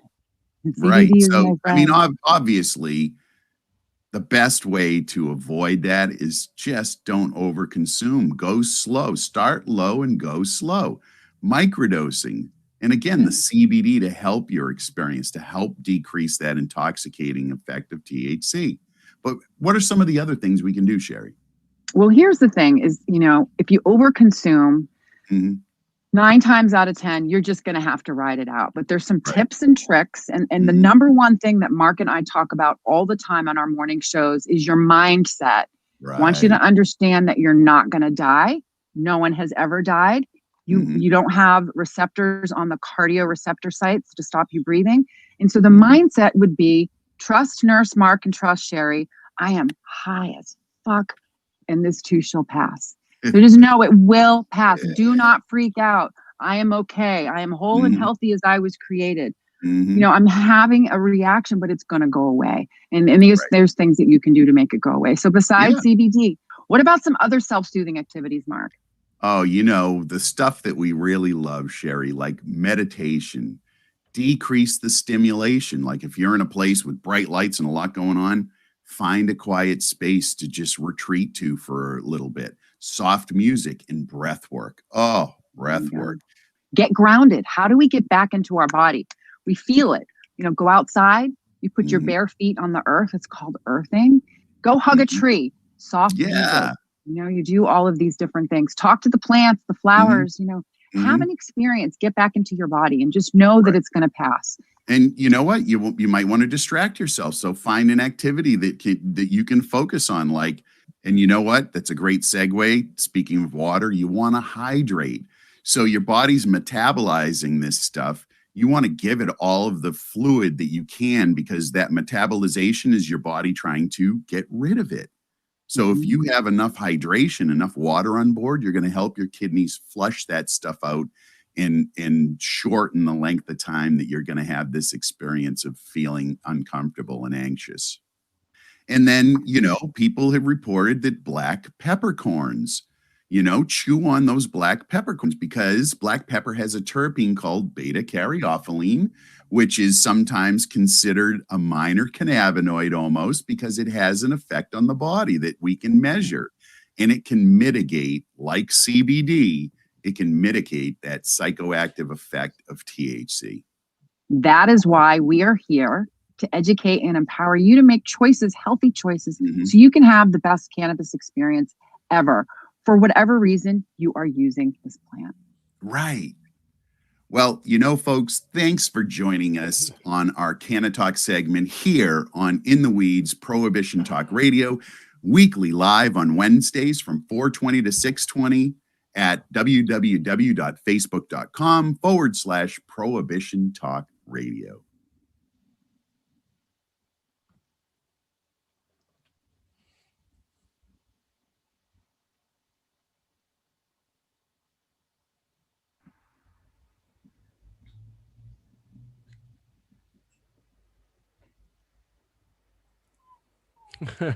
So fantastic segment, Sherry. Awesome. So I have to make guys that cut so much out of awesomeness that it sucks. You know what I mean? Just, you know, me and Sherry are going back and forth on, you know, lengths of videos and what is good content, but it's just so much amazing content with good topics that we need to discuss, right? So I know that they're getting a little long, guys, but again, you know, it's full of information that we need. And like the one thing that I love, you know, my green nurse information, right, that I hear is, you know, next time I'm high, go hug a tree. You know what I mean? And like, I love that, like, little bit of advice. But no, for real though, you know, it's like grounding yourself. And, you know, obviously, you know, a lot of people don't know this about you, Sherry, but obviously, you know, you work with, you know, MD, you have a different approach to your medicinal conversations than most people do, right? We work with lots of plants, a lot of entheogens. You know, what we've found with cannabis is the master plant that has opened up the doors to so many different other plant medicines for healing. And so with that, it has its own consciousness, and it basically leads you down a path so you can discover, you know, the best aspects of yourself, so you can truly become the better version of yourself and be that power of example for yourself, your family, you know, your children. It brings together mind, body, and spirit. It's the biopsychosocial, spiritual aspects of healing. And there's multiple different things, and cannabis pairs so well with all of them. That's why it's the master plant, and it has introduced and opened up doors to other substances that are going to be, you know, legalized and decriminalized, you know, as we're seeing, you know, with psilocybin, ketamine, you know, all of these different substances. What's amazing to see, you know, we talk about a lot your endocannabinoid systems, right? Like most people don't realize that this even exists still to this day, which is kind of surprising to me. But even when we look at scientific data to it, it's fairly new, right? When we talk about I never learned about it. everything, right? Like, you know, it's not really taught. Most medical nurses like yourself, you know, never been taught this in medical school, right? And, you know, Dr. Ethan Russo and a handful of other people that we have to thank about all this, right? really opened the doors for this, right? And now we're realizing, and when you, you know, it's kind of funny because when you're a stoner for 30 years, such as myself, right? You kind of look back and you laugh about the things that you really kind of turn to cannabis for, right? Not only just to be like, you know, that, you know, to fit into, you know, the culture back then or whatever, you know what I mean? Which is what most people did at that young age. It's the same thing when we talk about being an exit drug or an intro drug, right, to other drugs. Or, you know, I laugh at that kind of a comment because for me, and I think we see it a lot too. You know, we talk about this a lot. You know, when I got exposed to other drugs, I went to a party with other people. I was literally drunk and hammered, making bad decisions, going, sure, I'll try that. And next thing you know, I'm like, that was great when I was fucked up. I even got more fucked up, right? So as a kid, you keep doing that, right? And like I said to everybody, the more illegal it is or the more you're not supposed to do it, the more fun it kind of is, right? Like, I mean, I was a kid once. We were all kids once, right? I mean, let's talk about alcohol. Like, you know, you're probably 13 years old, 11 years old going, man, I want to try a beer. And my dad's drinking beers and everybody around us are drinking beers. And it's a beer party every weekend. And they seem to have fun until someone punches someone. You know what I mean? As a kid, you don't understand what's going on, right? But like, you want to go try that beer. Then when you try, you're like, oh God, this is disgusting, right? So, you know, and that's why I say, you know, when we talk about being open and honest with our children, I think that's where it really starts, right? I mean, a lot of people are open and honest with the beer and you're not allowed to have it. So, you know, a lot of it is understood, but I still think there's a cycle there that we have to break. But being an exit drug, what's up, Justin? What up, guys? Sorry to interrupt. I'm here now. That's all right. We kind of lost Obi-Wan Kenobi in the segment. He had to go tend to his plants, so he had some gardening to do, and we replaced him with Justin. So Justin from the Bud Grower is glad to see you, buddy. Hey, good to be here. We're just talking about, you know, cannabis and parents and how to you know, really kind of destigmatize that, you know, especially when we're looking at alcohol, right? And being an exit drug, you know, we're seeing it being an exit drug great for not only opioids, but again, alcohol. We talked about this earlier in the show. You know, just the numbers prove it, right? Which is amazing because, you know, I know a lot of households that, you know, when I grew up, my friends and things I've seen would have been a lot different if we could probably consume cannabis in a normal household and have that as a fall away, you know, to most situations and not, you know, not be such abusive to alcohol, right? Because, you know, you can go to your local store and buy alcohol. You can go anywhere and buy alcohol. You can be drunk and buy alcohol in half these towns, right? Like it's really kind of awkward. Then you can go to a bar and consume alcohol. So it's like you can go out for dinner and get more alcohol. So, you know, it's probably one of the most easiest accessible item that we have in America. Really, let's think about it, right? What's more accessible than alcohol? It's everywhere, right?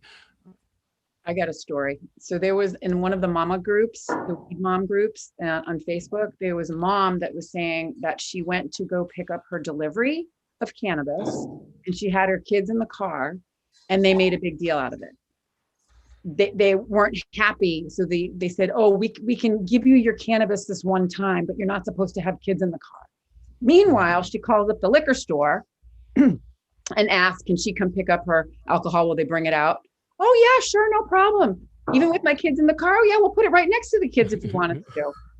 Yeah. But most places have alcohol delivery, right? When I lived in Boston, we used to have alcohol delivery till 4 a.m, and you could just call up and you'd have a house raging party and they would just drop it off on the front steps and walk away. And you're like, but that's the part that's just so weird though, too, if you think about it, how the cannabis industry is actually even almost stigmatizing itself, allowing a mother to pick it up like right. That to me is like, I mean, I come from New Hampshire. We have liquor stores right off the highway. Like that's right. Like the big thing. It's like, dude, you can drink and drive. It's like, oh, you can't do that, but we're gonna make it as easy for you to do as humanly possible. Like, yeah. So you know, it's like the biggest, best liquor store in the world. It's huge. It's like, no, we got it right off the highway. We have its own exit for you. Literally. It's its own exit. That's it. That's the only thing that's on the exit is the liquor store. And then there's like an extra road you can go around it. Gas liquor. Yeah, gas liquor. And like a little, there's not even any food. They just have those little, vending machines, you know what I mean? But yeah, no, I mean, that's that's what we're talking about here, though, right? I mean, it's just the easy access, and cannabis, right? I mean, even if you have to pay for it, I mean, alcohol. We talk about it with insurances and coverage for medical patients, but even with alcohol, obviously we got to pay for it. You know what I mean? It's not really used as a drug. I don't think. I don't see any doctors prescribing Self-medicating. alcohol, Yeah. right? Yeah. So we can have this conversation all day long, which is going to be very unique. But as far as the medical marijuana movement, right? It's going on, it's going strong. One of the things I want to talk to Tim about real quick was all the things going on, and Danielle, right? So Danielle's obviously in Idaho, right? So Sherry, is that where Carrie's from? Carrie's from Iowa. So Nurse Iowa, Carrie okay, Lee lives so in Iowa. The only thing Iowa has is a CBD medical program. And then they're allowed to get 3 grams of THC every 90 days. Wow. But like you're saying, Danielle, there's nothing in your state, right?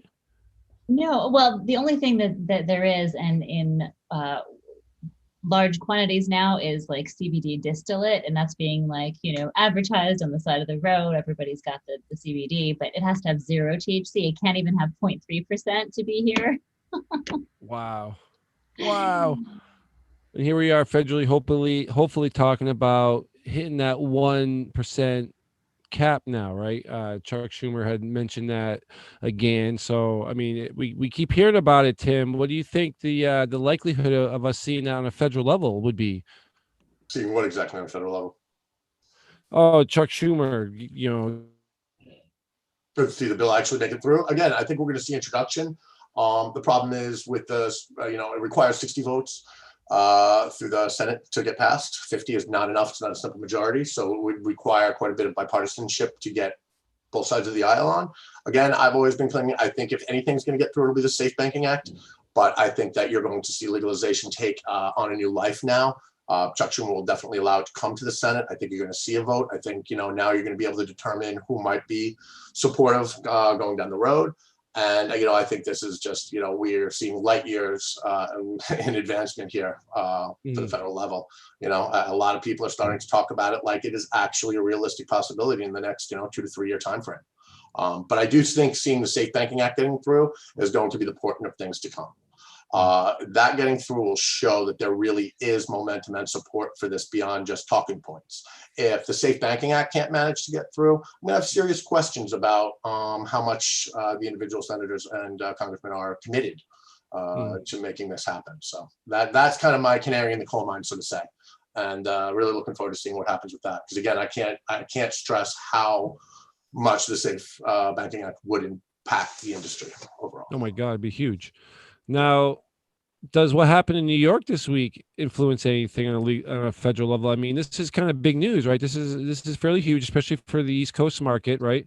We've been waiting for this domino to drop for a while, and it looks like we dropped, and they got use and possession, right? Which starts right away, and then there's also an expungement in there too, right? Yes, there absolutely is. And I believe, if I'm correct, this is actually a automatic expungement, which is, I'm a little curious to kind of see how the mechanism of that is going to work. Like, for example, here in Vermont, we have a expungement mechanism for cannabis misdemeanors, possessions, but not felonies. And a few years back, possession over an ounce was a felony. So, I have not, honestly, I've not had a chance yet to dive in. I believe the New York legalization law is something 200 plus pages. Oh my God. Yeah. They're extensive, and I'm looking forward to kind of diving into it probably this weekend. But from everything I've heard so far, there is a provision for automatic expungements, which is incredible. This was an example of, coming together from everything that I've seen preliminary to being a pretty good bill, which, given the Byzantine nature of New York politics and the amount of bureaucracy and red tape and competing interests is great to see. I've heard a few people who are very, very heavily involved. Crystal Peoples-Stokes in the New York, they're not their Senate, the Assembly, their Assembly, saying that this is going to be a model for a lot of states nationwide. So I'm really excited to see what they can do and how implementation goes. Now, I'm personally slightly skeptical. The medical program was, given to 10 players who are able to afford licenses. 9 of the 10 are now held by multi-state operators. There's still one medical license that is held by a family, wonderful family who I've been fortunate enough to meet at a few events. But what we don't want to see is the adult use just be taken over by multi-state operators as well. I want to see the provisions that are going to allow small, independent companies, individuals, entrepreneurs to be able to take part in that marketplace. I'm a little skeptical. We'll see. I think that's very important. I don't think that this industry should be limited to, operators that have millions and millions and millions of dollars. Kind of saw that happen in Massachusetts. We've seen the exact opposite in Maine. Maine's been a very accessible state. I believe Vermont is going to be a very accessible state, and we'll see what happens with New York. But I mean, in terms of the overall impact, it can't be overstated. New York, now you've got California and New York, the two largest, the bookends of the country, both with legal adult use marketplace. You have what is estimated to be an $800 million a year market in New York City alone. Possibly, I believe Marijuana Business Daily said they expect within 4 years to be 2.5 billion in sales in New York. You're gonna see that as a cash only business, really. If anything's gonna get the SAFE Banking Act, it's gonna be New York, the financial center of the world legalizing. We'll be curious to see how long implementation takes. I have heard again, 5-member cannabis control board, very similar structure to a lot of states that we've seen. How long that's going to take to get appointed and get up and running, we'll see. Right. We'll see. That's all we can do, right? There looks to be a couple different legalization bills on the table here in New Mexico, right? They've approved a legalization bill in a special session. That's something we've been watching here for a while. It looks like they're heading to legalization, correct? Absolutely. New Mexico is one of the states that was, in the top 3 anticipated to, flip and become legal this year. It looked like it stalled there for a little bit in their general normal session, and then it wasn't going to happen. Then the special session came in, and then it looks like, I know now the governor definitely supports it. I'm sure it's, a matter of working out the fine points, but I have a lot of confidence that we're going to see New Mexico potentially become the 17th state, I believe, to legalize adult use. Yep. Yeah. Congratulations to New York, 16th state. I'm so stoked. It's fantastic, and what you're seeing, and I think everybody can agree on this is, we're not going backwards. It's moving forward, and the momentum just keeps carrying, and it keeps moving forward. And it's, victory after victory after victory after victory. And the defeats that we have seen are generally incredibly small margins. They're generally due to, whether it's confusing in different ballot initiatives or a ballot initiative coming up and a legislature trying to introduce something. It's usually dirty tricks. It's usually prohibitionist tactics. It's not seeing, what we're not seeing is people rejecting the concept of medical or adult use cannabis. In fact, medical 80-90% consistently. And for adult use, we're consistently seeing it in the 60 to 65% range, 2 to 1. Supportive, and that's across the country, and that's in every state, and that's in every time it's polled, everywhere. And it is the governments, it is the elected officials in a lot of these states that you are seeing create the barriers. It's not the people.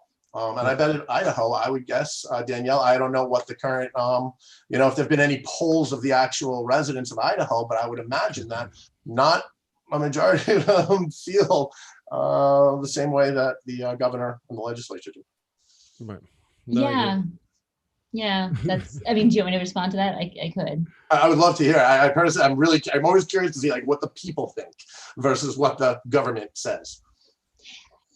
I have not seen an Idaho specific poll, but I get a strong sense that people here feel like, live and let live. It's a pretty libertarian leaning state, I would say, on the red spectrum, definitely, but, on the libertarian side of that. However, the lawmakers are really out of step. And there's just tremendous opposition amongst Idaho lawmakers. So there's been a bill introduced for very, very limited medical access, basically, you would have to be severely ill, terminal, basically, to access medical marijuana. So there's that. But at the same time, there's another bill being introduced that would, it's not written specifically as an anti-cannabis bill, but it's written in a way that is definitely looking at cannabis and all our surrounding states in Canada and saying, we don't want it here. It's saying basically if a psychotropic substance is not currently legal and approved by the FDA, it will never be legal in Idaho. And, fingers crossed that that doesn't pass. It would have to, it still has to go through some rounds. Idaho is such an interesting place too. There's also some voting rights restrictions going on here, as is the case in many places. And the legislature is trying to make it a lot harder for citizens to bring initiatives to the ballot. So they're trying to make it such that instead of having, I think 18 counties with a certain number of signatures each, you have to have a larger number from every single county in Idaho, which makes it really onerous for citizens to bring initiatives like medical or adult use to the ballot. Mm-hmm. Dissuading voter initiatives and making voting harder. Go democracy. I just, and it's the people often spearheading these type of initiatives that are often the flag waving patriots who are talking about how wonderful American democracy is, as long as you're white and generally male and fall in line and think like we do. They haven't gone and changed their constitution yet, right? That's the constitutional amendment change, actually, too, right, Danielle, that they were talking about in Idaho? Yes. So that will have to go to the voters. And I can't imagine that voters, if they know what this is really saying, will say, oh, yes, let's make it harder for us, to make any changes. But, I don't know what kind of rhetoric is going to be behind this. I don't know, who's going to be paying for what sort of advertising. Yeah. And that's a bill that talks about all drugs, not just marijuana, right? So mushrooms, LSD, all those things will be thrown into that bill. Yeah. So they're literally trying to make it part of the Constitution to not allow these things to happen in their state, which just blows my mind, especially like we just talked about. Tim, you nailed it right in the head. Like most of these states that are into medical cannabis are above the 80% tile as far as support, right? Even legalization of recreational cannabis, most states are, in the mid 50s, right? Somewhere in that ballpark. So we're on the positive side of both places, right? One place which is fun. I mean, there's all sorts of state news talked about this week, right? Like Connecticut lawmakers approved marijuana legalization as well, right? We're talking about Connecticut. And it looks like the governor is really pushing the complete reform behind that, Tim. Do you think that's going to get taken care of and wrapped up soon? Absolutely. If not this year, certainly next year. Again, we've talked about this, I think, for the last 2 years about how excited I was about New York, New Jersey, and the domino effect and what happened. It's been everyone's jockeying, everyone's been kind of getting in position. Governors have been having kind of regional, discussions about how to make this happen.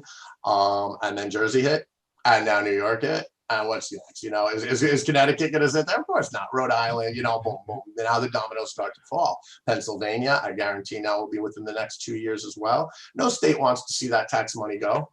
And once the reality is there, Pandora's box is open. Are you going to line up state troopers on the Pennsylvania state line and just bust, pull over every single person coming back in case they happen to have brought some of that illegal weed? No, prohibition is a joke. And more and more people are realizing that. And again, every time we have a state legalized, and every time we have a state, as you had so aptly said, the sky doesn't fall, the world doesn't end, junkies don't start sprouting out of the trees. Like, what? In fact, we see some decreases in opiate use, we see some decreases in alcohol use, and overall, I always say, just having an adult use dispensary in your town after the first few months is about exciting as having a liquor store. People go, they buy what they're going to do, they go home and consume it. End of story. All this fear mongering, and in a way, it's kind of productive for the prohibitionists, because when those, that fear-based argument that they're so effective in using up front, when it doesn't come to be, you're going to lose all credibility. I mean, you can listen to Kevin Sabat anymore, really. I don't know if anybody's familiar with smart approaches to marijuana, but this guy's been like, oh my God, and everybody was like, oh my God. And then, the more and more we see states legalize, and less and less and less we see any of these gloom and doom predictions come true. It's kind of become a cliche almost. Let's be realistic about this. Your road safety is not going to all of a sudden, people are not going to start dying. Kids are not going to just start all of a sudden using, talk to any kid. Is it easier to get a bottle of booze or a bag of weed? It's easier to get weed because in the black market, there's an economic incentive for black market sales. Somebody sells, they have a younger brother, it goes there, they bring it down, it goes to the high school. There's no economic incentive in buying Budweisers and selling them at school. I mean, does it maybe has happened once or twice? Sure. But is that something that happens on a regular basis? Of course not. Because there's no economic incentive to do so. And that's why prohibition is what causes a lot of the ill effects that we see. We can see it in alcohol back, 100 years ago, and we can see it with hard drugs, and we can see it with cannabis. It's not the substance, it's the prohibition that causes the problems. So when you legalize, when you put it behind a counter, when you require double ID checks, when adults can go ahead and get that there, they're not eventually going to be buying from the black market, or certainly not nearly as much. And when they're not buying from the black market, the economic incentive to continue the black market goes away. It's not rocket science here, but prohibitionists aren't looking for truth. They're not looking for facts. They're not looking for reality. They're looking to fearmonger and continue and perpetuate this stereotype that they have perpetuated for years for various reasons. I mean, legitimately, we saw this in alcohol, right? Prohibition, right? Drove black market sales. They ended prohibition, and it turned into a multi-billion-dollar industry. Let's talk about the alcohol industry for a minute here, right? Look how quickly they become a multi-billion-dollar facet in our culture, right? And they're sponsoring everything. Their names are everywhere, and like you said, Tim, the accessibility versus alcohol and cannabis there's a difference there. You know what I mean? The only way you're gonna get it as a kid is in your parents' fridge, which most parents have it. So like you said, there's no value to it to a kid. I can go get that at home. There's no bootleggers anymore. Why aren't there bootleggers? Because you can go to a liquor store and buy a bottle of vodka for, well, $6 if you want the cheap stuff, $30 if you want the expensive stuff. But there's no need for bootlegging. And that's the other thing, that drives me absolutely bonkers. The state legalizes, and 2 weeks later, the prohibition's going, look, the black market's still there. The black market's still there. It doesn't happen overnight. It doesn't go away overnight. I always say, how many, illegal bootleg gin do you see? It takes a long time for a black market that's well established and well entrenched to go away. And it takes time, especially when you have this federal illegality and state by state legality and this patchwork of laws. And of course, you're still going to perpetuate a black market. But is that going to start to decrease? Yes. Are you going to start to see people going to a store where they know what I'm getting is lab tested? It's what it says it is. It has the CBD or the THC or the THG or the cannabinoid profile that it says it does, because I know there's lab testing. Just like you can go to a liquor store and buy a bottle of 80 proof liquor and know that it's 40% alcohol and 80 proof. There's no doubt of that because it's been tested. When there's those consumer protections in place, that's where people will go for the intoxicant they choose. Human beings have wanted to get messed up since time began. You can look back thousands of years. What do you find? You find traces of cannabis use, wine. It's part of our religious rituals. We've always, this is not unusual. This is not something new to this time. It's not because we're all stressed out now. That's completely different. Pleasure. That's pleasure. On everything is, one of the most common human traits, and to demonize that and to lock people up for that, especially for such a benign way to do it compared to most ways, cannabis is less dangerous than sugar. It's less dangerous than saturated fat to the human body. It is less dangerous than McDonald's. This is a fact. This is not an opinion. These are facts. And it's like to lock people up for this, to criminalize this is just so ridiculous. But we're seeing it.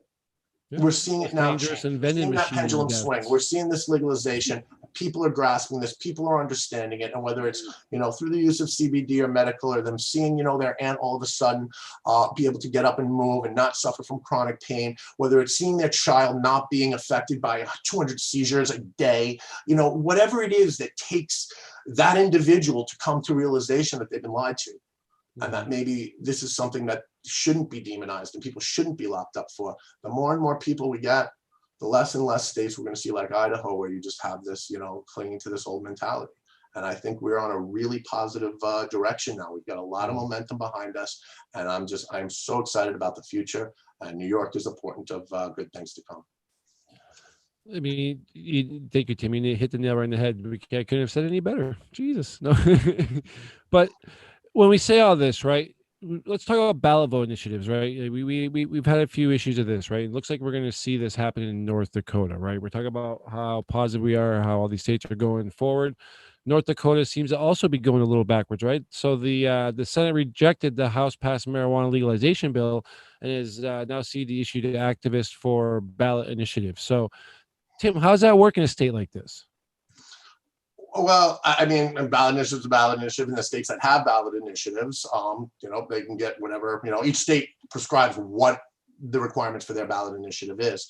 But, talking a little bit of a broad sense, that's the two-way cannabis gets legalized. It can either be legalized through a ballot initiative or it can be legalized legislatively, which we have here, which we did here in Vermont. Most states have done it through ballot initiative. Illinois did it through legislative enactment as well. So, traditionally it was ballot initiative. Legislators wouldn't touch this. Now we're seeing that start to change. Obviously, New York now, the biggest state to do this through the legislative process, with Illinois closely behind. There's pluses and minuses to both sides. With a ballot initiative, the pluses are that you don't have the type of compromise that's necessary to get legislation through a legislative body. But the reality is that ballot initiatives are generally not drafted by legislators. They're sometimes drafted by lawyers. They're sometimes drafted by public interest groups that retain lawyers. They're not always, legislative attorneys. They're not always legal. Sometimes there's issues, all sorts of random issues with them. And sometimes just the reality is in the excitement of trying to get something through like marijuana legalization, cannabis legalization, a lot's not addressed. They can be lacking in detail. They can be lacking in specifics. They can open and raise more questions because they're not being done by professional legislators, or, in some cases they can be hastily drafted. So, that is some of the drawbacks of doing it through ballot initiative. Legislatively, you have the drawbacks that we see in every legislative state, which is compromise. We don't rule by fiat. A governor can't just simply say, this is what I'm going to do, and screw y'all. We've got a legislative process. And even in states that have high levels of support for legalization, still got a large amount of prohibitionists. They're still there. And too often they, occupy a disproportionate percentage of state government. Meaning you have a higher percentage of prohibitionists in these decision-making bodies. So to get these type of initiatives through legislatively, that requires compromise. It requires things like accepting a 60% cap on THC content for concentrates, because simply put, the prohibitionists wouldn't vote. You wouldn't have the votes you need to get it through, just like we're talking about in the Senate, at the federal level, needing 60. And if you don't have the votes to get it through, you don't get nothing done. So you do have to take compromises, and you do have to hope that once this has been passed, we can then come together and start to make amendments and make changes. Some people have a very hard time with that. They want it perfect before, we're not going to accept this. It needs to be perfect or nothing. That's challenging in a state where it doesn't have a ballot initiative. So, there's pluses and minuses to both. What we're seeing in North Dakota, the legislators will often, in states with ballot initiatives, they'll try to jump ahead and they'll try to pass a law that's more restrictive, but that accomplishes the goal, so they can say, oh, look, we legalized, and they can maintain that control. Legislators like control. They don't want to cede control to the people. They're the ones elected. They're in charge, Mm-hmm. This case didn't happen. We'll see if they, we'll see if they can get the ballot initiative together, and we'll see if they can get it through without any quick legal challenges, like we saw in South Dakota. Yeah, we'll see. Hopefully they can do this. It's always fun to talk about the different ways states can legalize. I don't think a lot of people understand, you know what I mean? And then in Vermont, we had a really unique way because the governor, it went through legislatively, right? But it was a no sign bill, right? So, which is also unique in our state. The last thing I want to talk to you about again was our state was getting, finally we have a board put together, right? So we have the beginning of a board finally, which has been late, right? There's been a lot of conversation about trying to get this up and going, so the small craft cannabis licenses can get put out there. What's this mean for Vermont? Oh, it's incredible. It was what a lot of people have been waiting for.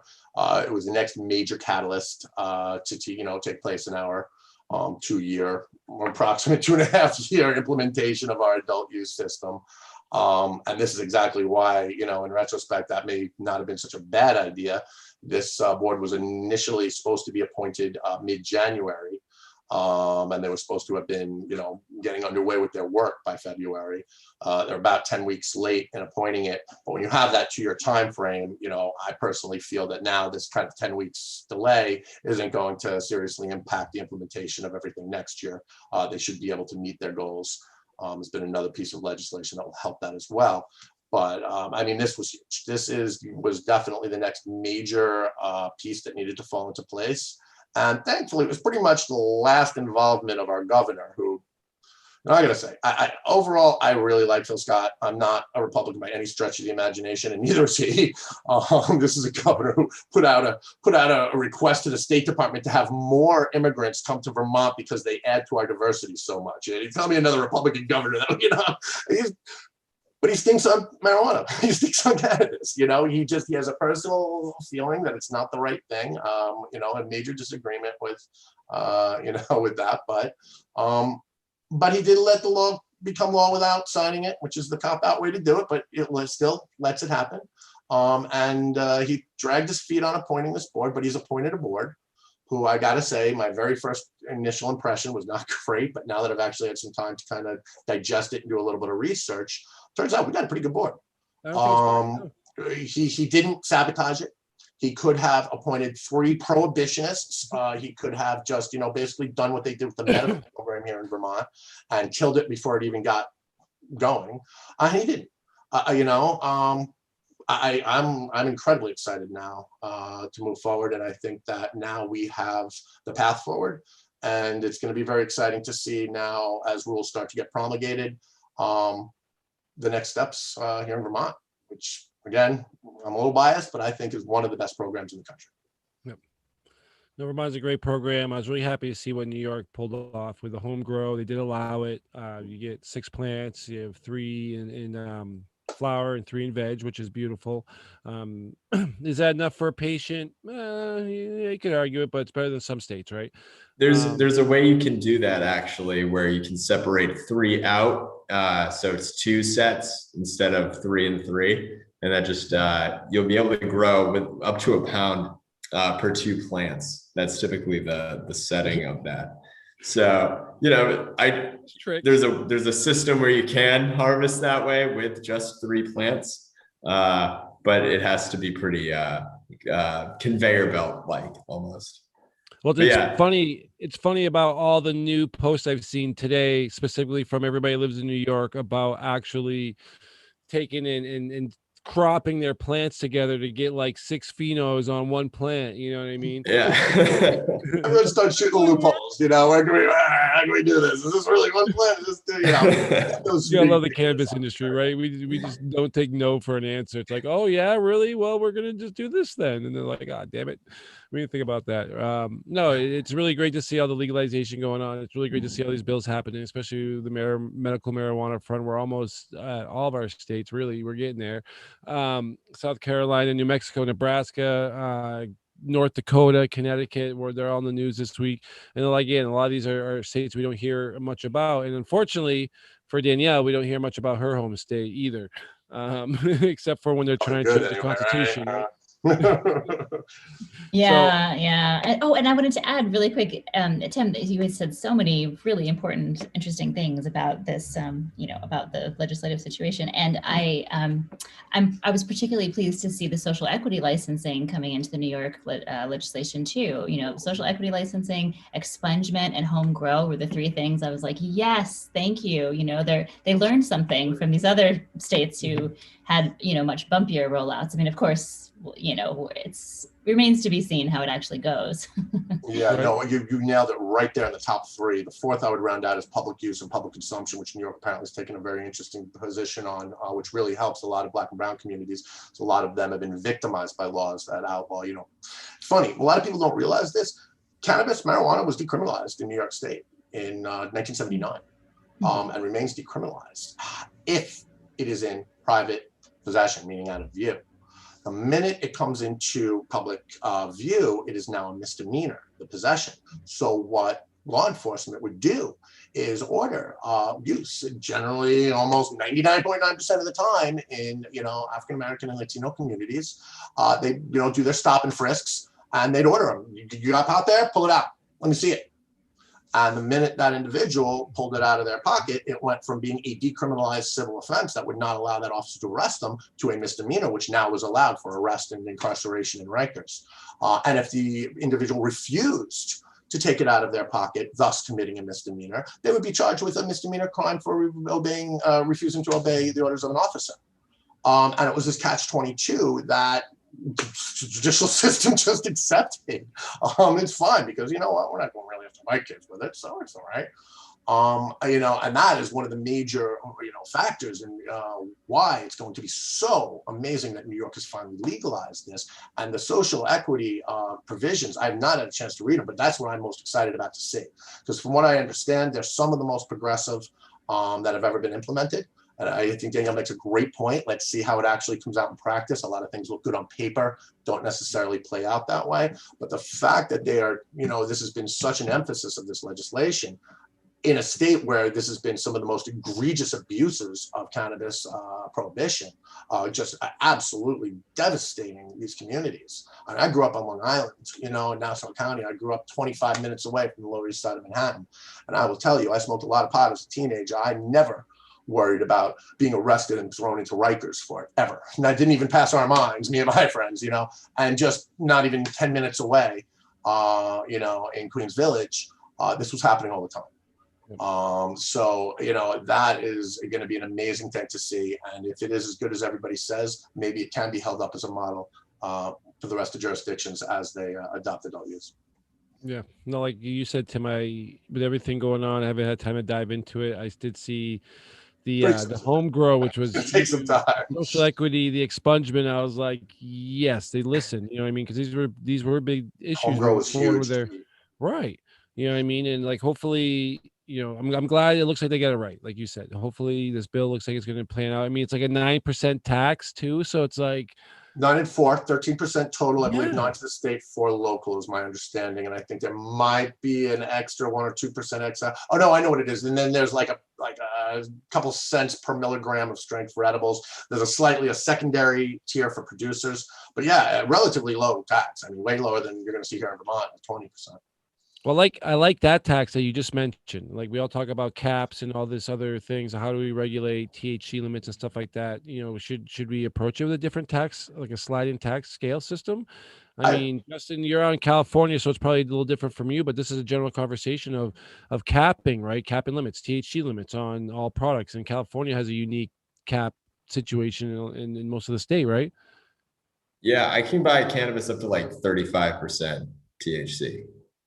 Well, I mean, really, do you need more than that? I mean, no, I don't. It's just there's nothing. It just basically means that you don't have to worry about. Is there cap on concentrates in California, Justin? That I'm not entirely sure of. That's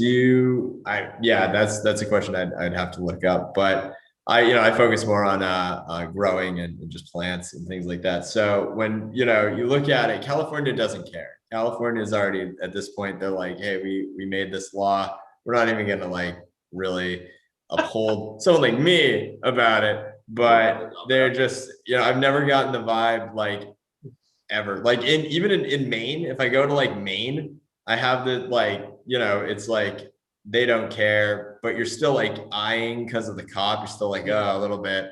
Like New Hampshire is just still that way. So when I'm out here, I'm like, I'm smoking all the time. So, especially when you don't have if you don't have to worry about like percentages or anything like that, you just have free range. I mean, you have people who make crazy buds, like where like the trichomes are huge and you don't have, it's just through the roof. But like, again, it's just an aesthetic. It's like more aesthetic than it is anything. Cause you can't, once you smoke weed, you can't get any higher. Right. Once you get to that limit, we talk about like, that. There's only a point that you're going to get so high and then you just fall asleep. Right. You smoke yourself straight. We used to do it all the time in high school. That's when we were like, fuck, we should go home now. You know what I mean? We smoke ourselves straight. It's like, well, all of a sudden you don't feel high no more. You're like, well, that was fun. And when we talk about people, can you die from cannabis? Like, the big question in the video today, they can't talk was no. You know what I mean? Like you can get to a point, you can only get to a certain point, then that's your point, right? Like you said, Justin, either you're going to smoke yourself straight or go sleep it off. You just, Whatever. But now this is going to be a great segue into you, Justin, and your strain of the week. Then we'll come back and we'll tell everybody where they can get Danielle's book. And I think we're going to do a little giveaway. We'll talk about that real quick and how everybody can get involved. We'll talk about our next week guest, and we'll wrap this thing up. But really quick, while we're talking about cannabis and strains and growing, we have the strain of the week. And this week was a unique strain, which really I want to try with you a lot. What was it? Orange Sunset, right? So Orange Sunset. I have it right here. Orange Sunset by Wonder Brett, and they're out of Long Beach. They're really cool. I liked the way I felt. I'm moving currently to a new place, so after a hard day's work, this is like one of those kind of mellow out and relax after it. You know, it loosens your arms, it loosens your limbs, and you're still very functioning, but you're very relaxed. So that's where I like it. And it's a nice indica dominant hybrid. So yeah, this is what I have, and I felt really good. I vote everyone to do this after like a hard day. This is a really, really good one. All right, guys. Well, here we go. And what's unique about it is it's crossed with one of their own unique strains. So it's not something that's really everywhere, right? It's not something we're going to be able to get. Right. Yeah. It's a cross between what they use is orange banana. That's what it's called, orange banana, and that's their predominant strain. And they mixed it with another OG Kush to create Orange Sunset. So that's like what I tried. Yeah, another Kush. We love the Kushes here, right? I can't blame you, man. I'm a big Kush. I know, it's like all California is. Right. Well, you mentioned in the video, you know what I mean? And it's unique because when we talk, right, because we're in the East Coast, you're in the West Coast, and when we've had other guests and co-hosts on the shows, it's really unique to talk to them about what is the strain that's popular in their area, right? Because none of it's the same. You know what I mean? The East Coast has its own flavor and varieties that are very particular to the East Coast, I think, right? It's all in pretty much like bubbles right now. You have like the West Coast from California up to Washington, and then you have like Colorado is like a big bubble, and then like the Northeast is another big bubble. So everyone is like kind of developing on their own within their own means. Yeah. So it's interesting to see, like you said, which ones become more prominent or which ones become more popular. Right. Especially some of them I can't get here and some of them you can't get there. It's just a tease sometimes. You know what I mean? Just wait till home grow becomes a thing everywhere, and then everyone's gonna be like their own, scientist, like genetics person. So garden parties. That's what I look at it as, garden parties. Yeah, garden parties. Trade some seeds. Yeah, it'll be great. It'll be good. But that day will happen. I think so. Me too. Are we back? Come on. All right. Bring it back. Oh, we're back. All right, there we go. I was gonna say, we almost made it through a whole show. Almost, right? All right, guys. Well, here we go with the strain of the week. This week we have Orange Sunset. We'll hit this real quick. We'll be right back to sign off, tell you about a book giveaway, tell you about our next week's guest. Here it is. Justin C., the bud grower.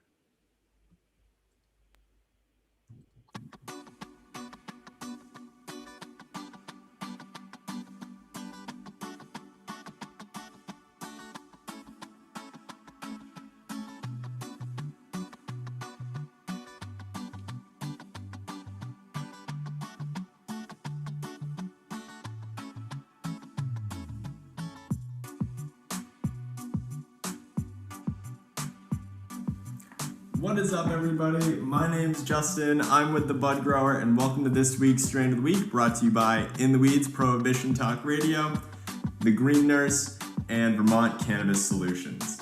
This week, we're going to be reviewing Wonder Brett Orange Sunset. This is a really nice one, and we're gonna go through a full evaluation for you. So stay tuned. Orange Sunset by Wonder Brett is the perfect beach-based hybrid for any sort of relaxation. Orange Sunset is a cross between OZ Kush and Orange Banana. Orange Banana being another strain that the company Wonder Brett created. And that's where the predominant features of this strain come in. The cross of OZ Kush is more of a, it's perfect for nights when you don't want to, or when you're having a hard time going to sleep, and you want that specific kind of relaxing. You want to slow down. You want to turn your brain off for a minute. I know that I get that a lot, where it's 11:30 at night, and you get that. You kind of go, oh, I got 8 hours to go to sleep, and then you turn around and you only got 4 because your brain's just been going all night. This is a perfect strain for that. I really like this a lot, and the orange banana is another strain from Wonder Bread, and it's predominant cross between orange sunset and a few other kind of dessert-based strains out here in California. There's not a lot of information in regards to the orange banana strain, although if you go to their website, they give you a little bit of information on it. But the orange sunset has a lot to it. So we're gonna dig into this. We're gonna get you squared away, and we're gonna see if this is the right one for you. Let's open this up. First of all, I really like the packaging. It's got like this waxy kind of finish to it. It makes you feel like you're buying a really high quality product. So one of the reasons why I picked this strain is because I am a nervous nail biter. And this week in particularly, my boss has been on vacation, so I have been kind of running the fort, and I've been going back and forth and taking care of everything. I've bitten my nails down to the nubs, so I couldn't even open this package. But that's not to say someone with fingernails could. But yeah, that's a little side thing there. Upon looking at them, the buds are small. This is the small bag, but you do have a very deep green aura with very nice orange hairs. Again, the orange theme here. It smells like a mix. There's a very hard citrus flavor to this. It's almost like having almost like a cream candy, like an orange candy. I think that's a very nice smell. It's very appeasing. It's not too harsh or too strong, and it doesn't permeate. Upon looking at this though, I will say the only downside I see about this is that the buds are a little dry. And I know after looking up this company, after purchasing, that's been a very common complaint. But still nonetheless, they are good quality buds. They just don't have the moisture levels that I look for typically within a good bud. But we're gonna smoke this, we're gonna try it, and we're gonna see how it does. So this does have a very strong citrus cream flavor to it. I love it. This is probably one of the best tasting buds I've ever tasted. And this gets a definite go ahead in terms of enjoyability. In my nose, when I exhale, I can literally taste orange. Like, it's that prominent of a smell. This is like smoking a orange soda candy mixture. This is great. In terms of how I feel, I have been, kind of running gears last week and this week simply because I've been the one in charge at my current job. And this is taking kind of that like scribbles in your head when you get anxiety. It's kind of just flattening them out. That would probably be the best way to describe it. This is a really good strain. I don't like, I'm not mellow. I'm not anything that's like too faded. This is a really nice hybrid, but it's an indica dominant hybrid. And I like it. I like it a lot. I like how I feel. I feel productive, but I also don't feel like I have 1,000 things going on in my brain anymore. It's kind of more focused. I do enjoy this. This is perfect. This is perfect for anyone like laying on the beach, enjoying a nice sunset in Los Angeles. Or, if it's a lazy Sunday, you just mowed the lawn or whatever it is people with houses do, and you want to kick back, relax, swing around in your hammock and enjoy a nice blunt of this, then that's definitely the way to go for a Sunday. It doesn't leave you too unencumbered, especially for an indica dominant hybrid. I always find that even just out here, the indica strains are very heavy and the sativas are very high. It's very like there's a lot more of extreme cannabis strains kind of going out here in Los Angeles right now. And I find that this is a nice little middle ground, a nice little middle balance. It gives you everything you kind of need. It's a very Swiss Army knife strain. And even my lips, like, they taste citrusy, actually, now that I just did that. So yeah, no, this gets an A+ for me. I like this strain a lot. This is Wonder Brett Orange Sunset. Check it out if you can. It is a good 50-50 hybrid, and I can feel that. I do feel some weight in my eyes, but the rest of me is kind of going up while these are going down. And, you know, really, this is a high level of limonene, and that would explain the very high citrus count and citrus flavor and taste and smell. And that is predominantly the main factor as to why a lot of people try this. It's like having an orange, like a mimosa almost.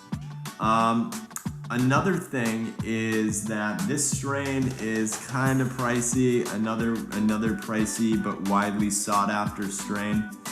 And again, growing from home, especially in the days of COVID, is booming. It's blowing up left and right. And a lot of people are finding the value in saving money by choosing to grow from home instead of spending out enormous retail and medical costs for either their recreational cannabis or their medical cannabis. So really, if you are looking to save a lot of money, if you are an avid smoker and don't want to deal with a lot of work that comes from the growing process, check out my company, The Bud Grower. We sell full kits for growing, and we have a number of different sizes that you can choose from. Whether you are just starting out and you want something that's a little bit more affordable, or you have the space, you're ready to grow and you want to grow up to 9 plants, definitely check out our website at thebudgrower.com. Also check us out on Facebook, facebook.com/thebudgrower. So I do really like this strain a lot. A lot of people are finding that, you know, I'd say that if you were kind of doing something, that this would be a very good strain to have as a nice reward for a Sunday afternoon. In terms of anxiety level, it is down in terms of being able to focus. I'm still there. I'm still high. I'm still like with it. It's not too overbearing on, you know, my mind or body. So I do like this one a lot, and I recommend it. So guys, check out The Green Nurse, In the Weeds Prohibition Talk Radio, and Vermont Cannabis Solutions. They have a lot of information. They talk to a lot of great people. And we'll see you next week. Take care.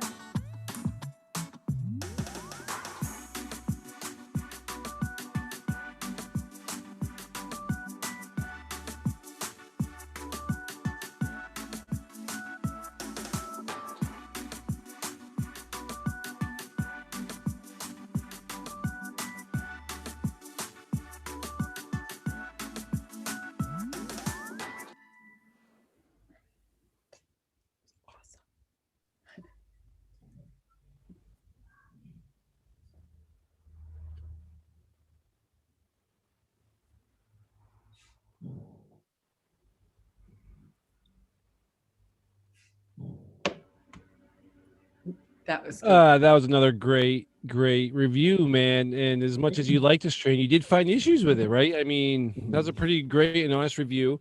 And I love how you respond to how it made you feel, because like you said, a lot of this, what we talk about with the strains, is the reaction that you're gonna to receive, right? Like even like Sherry was saying, we've all kind of talked about it today, was, you know, expecting the high, what you're going to get out of it. And I think with a lot of edibles and a lot of these post-consumer products, I guess you could say, almost now that we're in this industry, right? You don't know what you're going to get, right? So strain specificness, you know, still smoking flower, still enjoying that kind of aspect to this whole industry is important, especially if you're a patient, right? Like you said, one of the things I've heard forever out of patients was I smoked this weed or I ate this edible and I just didn't move off the couch for hours, right? Which is something that, you know, unless you're trying to sleep, most patients don't want to do, especially if they're trying to wake up and go to work, you know what I mean? Or go to a show. Like for me, out of the music industry, that's the one thing we heard, you know, people want to take like candy and go to the show, then they eat all these edibles and then just start drooling on themselves and can't make it out the door, you know what I mean?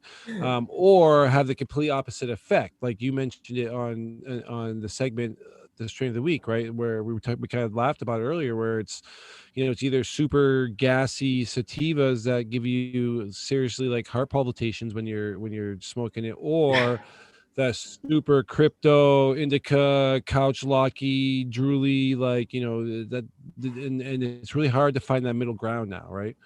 Yeah, especially here. Another thing what took me by surprise with this is buying the smaller packages means you have really small buds. I have until I got to California, that's never how I bought weed. I always just bought like, they usually give you like one big nug, you know, and then they give you like whatever else to balance out the scale. But like they sell you a bunch of little ones. And when I noticed that it was dry, it's because smaller buds just don't retain moisture as well. So I learned that too. I just kind of as a grower, like, oh yeah, like that's right. So I mean, my only complaint was just that dryness, but other than that, I mean, I love this strain. This is a really good one for relaxing. And yeah, I mean, you know, it might be really, this cost me like $40 for, this was like this is like an eighth. Yeah. It's like $40. Or I had a discount and they brought it down, but it was like $60 originally. And I was like, this is ridiculous. Like dude, this is not worth it, you know? And so it's like, well, grow. yeah, I just grow it. I could just grow this from home. All these strains that I've tried here, I've just been like, wow, I need to find myself some seeds for these ones, especially like, you know, I always go back to King Louis when I did that one. That's like still the one I've been smoking for the past like 2 weeks. So you know, I need to find clones of that or something and just throw them in my tent. Oh my God, right? That was a nice segment as well. Yeah. So speaking of tents, Joe, right? We've been working with the bud grower tent, and it's been awesome. Really, really, you know, doing it. We're in week 4 now. I think we're going into on our little baby.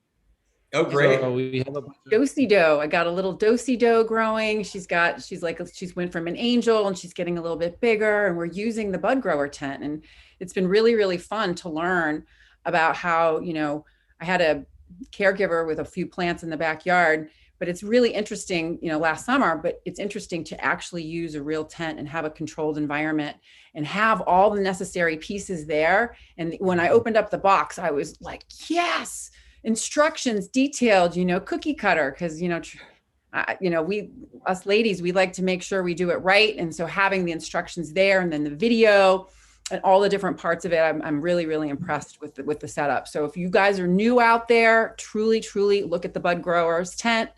I'm impressed. It was fun to put together, a learning experience. And I like the fact that you guys have a lot of support behind it. Yeah, if you guys, anyone watching has any questions, do feel free to ask us, because I love answering questions. Everyone who calls in they're new people. They're always beginners. And you know that there are like specific questions that you're going to ask as a beginner that are more or less, you just got to talk to somebody. And that's kind of where I come in. And I love talking. I love helping walk people through so if you give us a call. Yep, you can give us a call a lot more through Facebook. Yeah. If you ask for me, chances are it's me that picks up. So I love, I love talking with customers. I love helping people along the path to growing and for learning the first. We should do that. We should do that in one of the episodes called Justin Up. That's what I was thinking. I will walk you through it. Phone a friend. Phone a friend, right? Calling a backup, right? No, it's been fun. It's been great. We have a lot of new stuff going on. We do have, like I said, the grow. It's a weekly grow series, guys. Greeners on the grow with Obi Weed Kenobi, who was on with us earlier, and Sherry, which is it's a lot of fun. It's really unique, and it's taken if you've never grown before, like you said, it can be really intimidating, right? And even most moms, I mean, now everybody needs, this industry is really open and acceptance to it. Like there's elder people that want to grow their own medicine, which is the ones I love to talk to, right? The guys. Oh yeah, it's true. I love talking to people who grow their own retired, medicine. right? Yeah, they get. Well, no, what's funny is everyone who starts out, they think that this process is this like super finite, like really detailed process for growing. And you have people who get worried about like the slightest thing, with their first grow. It's like having your first kid. You're like, is this okay? Is this a problem? Is this and you have like, I never had kids, but I've grown weed. It's like you have your second one and you're like, oh, okay, that's fine. Well, one of those leaves is kind of browning out, but that's, right. It's going to happen. Nothing's going to come out perfectly clean. So you're like, I don't have to stress and do anything about it. I know what I'm doing. By your fourth plant, you're automating it, right? You're like, yeah, just, annoying me. I just want to feed it. Somebody feed it. I got the light timer set up. I'm just like, whatever. Yeah. Well, no, that's what's great about it, because people are excited, right? They're really excited when they first get into this. It's an exciting process because obviously you see something grow. You know what I mean? And a lot of it does come down to patience with everything. You know what I mean? But like you could see it, you can bring something from a seed to tuition to something that you can actually enjoy yourself. That's an accomplishment. That feels great to people, and especially for people with PTSD and all these other complex issues of just touching the plant. Man, I've seen it change so many people's auras and outlooks on life, like, and hypertensions and all these, you just see, like, it's all of a sudden it's like Ghostbusters when the guy leaves their body and you're like touching a plant. I've seen it. It's amazing. You know what I mean? And like, and I felt it, when you go in and you actually touch it, like, don't just look at it, just pet it, you know what I mean? And touch it. Like the plants actually dig that, and when you touch it and you get that feeling of it, Sherry will tell you she was trimming weed the other night, and again, we were talking Obi weed. You know what I mean? It's like what we talk about now. Like, there's another way to experience cannabis, right? Because now you're touching it, and not only you touch it, but if you don't choose not to wear gloves and you're breaking, all these trichomes on your fingers, you can probably get a little high too, in a weird way, which I'm sure we can talk about the science some other day, but it'll be fun, guys. Just wait for these episodes to come out. And real quick, before we get to Danielle's book, I wanted to give a quick plug to, as we're talking about cannabis and kids and unique things come on. Oh, will my green screen play? Okay, here we go. So If You Give a Dog a Doobie is a new book coming out, guys, by our good friend Sam Miserandino. We did a review for the new upcoming also show, the Different Views review, which we'd love to get one of Danielle's books for, which is part of the Addicted Animals book series. So if you give a bear a bong, if you give a kitty a cocktail, and if you give a bunny a beer, right? So if you give a dog a doobie, is coming out on 4/20. So if you guys want to check out that, you can get pre-ordered now. I just want to give Sam a quick plug. And again, we reviewed it. They're great. They're adult-minded, right? And now we'll talk about Danielle's book a little bit more before we sign off here with Weed Bomb, right? Again, like, I love the topic. We talk about it all the time. We're really big into women empowerment and family empowerment. And again, like, as I'm sure everybody knows, educating kids when they're young, you know what I mean? We're pretty open-minded to that aspect. Now, if someone were to buy the book, what can they expect out of it? It's kind of a whirlwind tour. So I go from discussing my own complicated love story with cannabis and how I hated it, and then I realized I was missing out, and there was so much to love, to sort of the endocannabinoid system and what all the basically vocabulary, what everything means. What does hemp mean? What does sensibilia mean? What is indica sativa? All these terminology things that I think are kind of hard for people to break into at first. It's there's a lot of jargon, I think. And I talk about prohibition, how we, got there, and, how legalization is progressing. I talk about, best practices for mixing parenthood and cannabis, safe times, safe ways to consume. I break down all the different, not every single one. I don't actually get into dabs because this is, more of a, entry level book, but I get into, multiple ways to consume and, guidelines for super safe consumption, starting very, very low and slow. I talk about talking to kids about cannabis, talking to parents, talking to friends, just like your whole circles, how to just normalize these conversations, because I think that's what we need to do if we want to see big changes. Yeah, and then I also have a chapter on yoga / other self-care practices and cannabis. So yeah, like I said, kind of a whirlwind. I wanted to write a whole book because there's so much to say. No, there is, right? No, there really is. No, it's just great. Again, Weed Mom, it just helps break a bunch of stigmas that are surrounding cannabis, which I think we all need to step back and look at, because, you know, there's nothing wrong with being a wine mom. You know what I mean? There's nothing wrong with being a, you know, it's like Valium used to be the big thing for moms back in the days of my parents. I kind of, you know, remember, right? Just pop a Valium, you'll be fine. That's what, you know, I'm used to hearing that a lot, right? I don't know if you guys have grown up around that, but yeah, I had. You know what I mean? Just go relax, and like, you know, and that's socially acceptable. You know what I mean? Take a couple shots, socially acceptable. Get out of work and go hit happy hour, right? Remember happy hour that, you know, states have kind of got rid of, that 5 to 6 hour where you could go get free appetizers to go get drunk, right? So you go home wasted, and we all know how that could end up, right? But again, this book's amazing, guys. Hopefully, like I said, I can get my hands on it, so I can actually sit down and read it at my own pace. Which, you know, and again, as a woman and as a mom, it's a huge subject that I think people just need to talk about, right? I know everybody has a different approach and a different view on how we should go about educating our children. But one of the things I like to explain to people too is through legalization, a lot of this education is a part of that focus, right? So, you know, hopefully soon within schools, we'll see that help, that reinforcement, that structure being built to help us parents be able to be open with our kids, and them to be more understanding about what's going on, not only from a parental and child level, but from through a friendship level, right? Like we said, you know, a lot of us growing up, you know, we're influenced from our friends and our parental activity, but it's really from our friends our parents would consume, right? But you know, have that conversation before they do, kind of mentality, right? Or before it's too late. So here's a great issue. Here's a great topic. Here's a great book for everybody to go read. Now, Danielle, where can everybody find this book? Yeah, they can find it on, you know, the online booksellers like Barnes and Noble, Bookshop, Amazon, of course. But also, if you want to do something good for your local community, you can go to your local bookstore and ask them to stock it. Yes, that's what we usually encourage people to do. Go support local communities.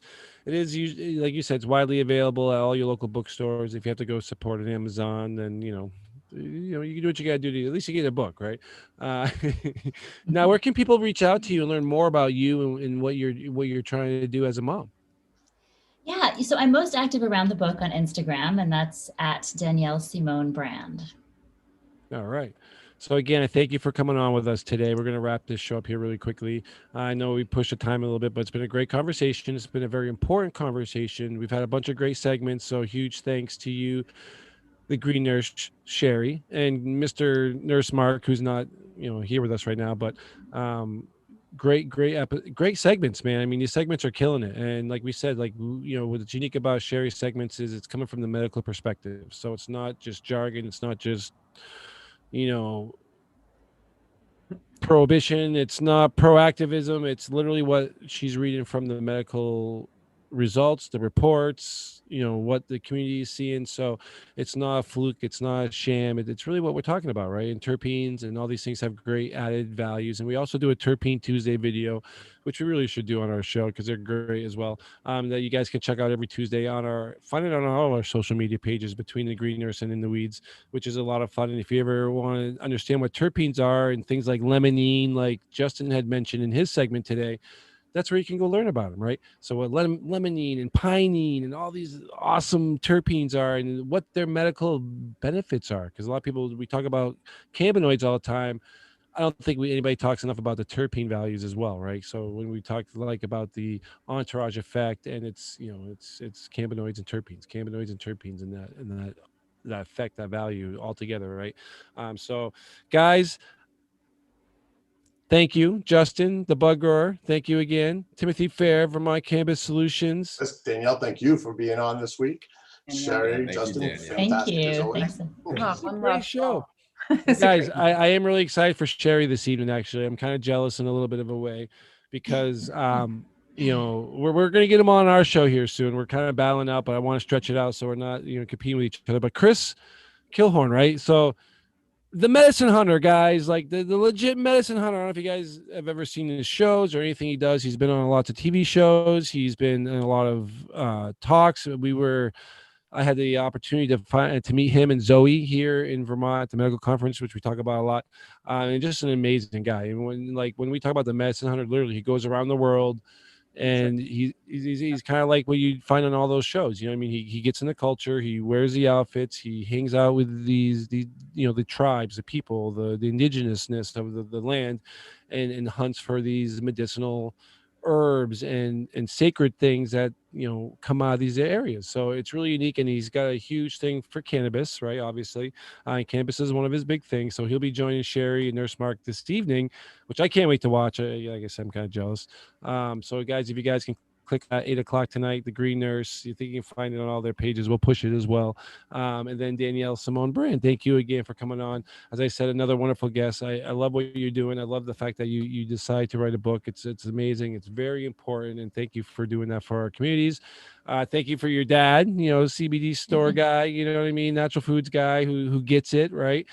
Which is more what we need in this world, is some people who get it and aren't afraid to share that information with their friends, their family, and their coworkers, their coexistensers, right? That's what we need in this world. So hopefully next week, guys, we come back with a bunch more new news about states legalizing and bills going forward and fun things happening, and hopefully we can get Danielle State on board here with legalization and block this constitutional amendment they're trying to do. Hopefully people just wake up and realize that this is just the silliest thing in the world, and realize what prohibition and stigmas can do. I mean, this is a great example, you know what I mean, of what well orchestrated prohibition stigma push can do to anything in the world. And whether that's bullying and interpersonal or through cannabis, it is what it is. But find us all, guys. Like us, love us on social media. Go hit us up on YouTube. All of our archives are there, where you can find all the can talks, all the strains of the weeks, and all the In the Weeds episodes that we've had since we've gone to this platform, I guess. And again, thank you, Danielle. Next week we have Thank you. Danny Danko.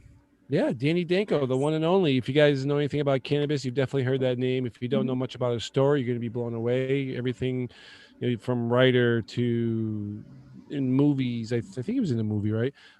Into all these crazy things, from High Times to his new project, Northeast Leaf magazine. He's been judges at pretty much every event in this nation, right? I mean, he's just an amazing story and an amazing guy. It's gonna be really interesting for you guys to hear him. And again, go buy the Weed Mom book, go find it, and we'll see you guys next week. Thank you guys for joining us on In the Weeds this week. We're out. Yay, thank you. Bye.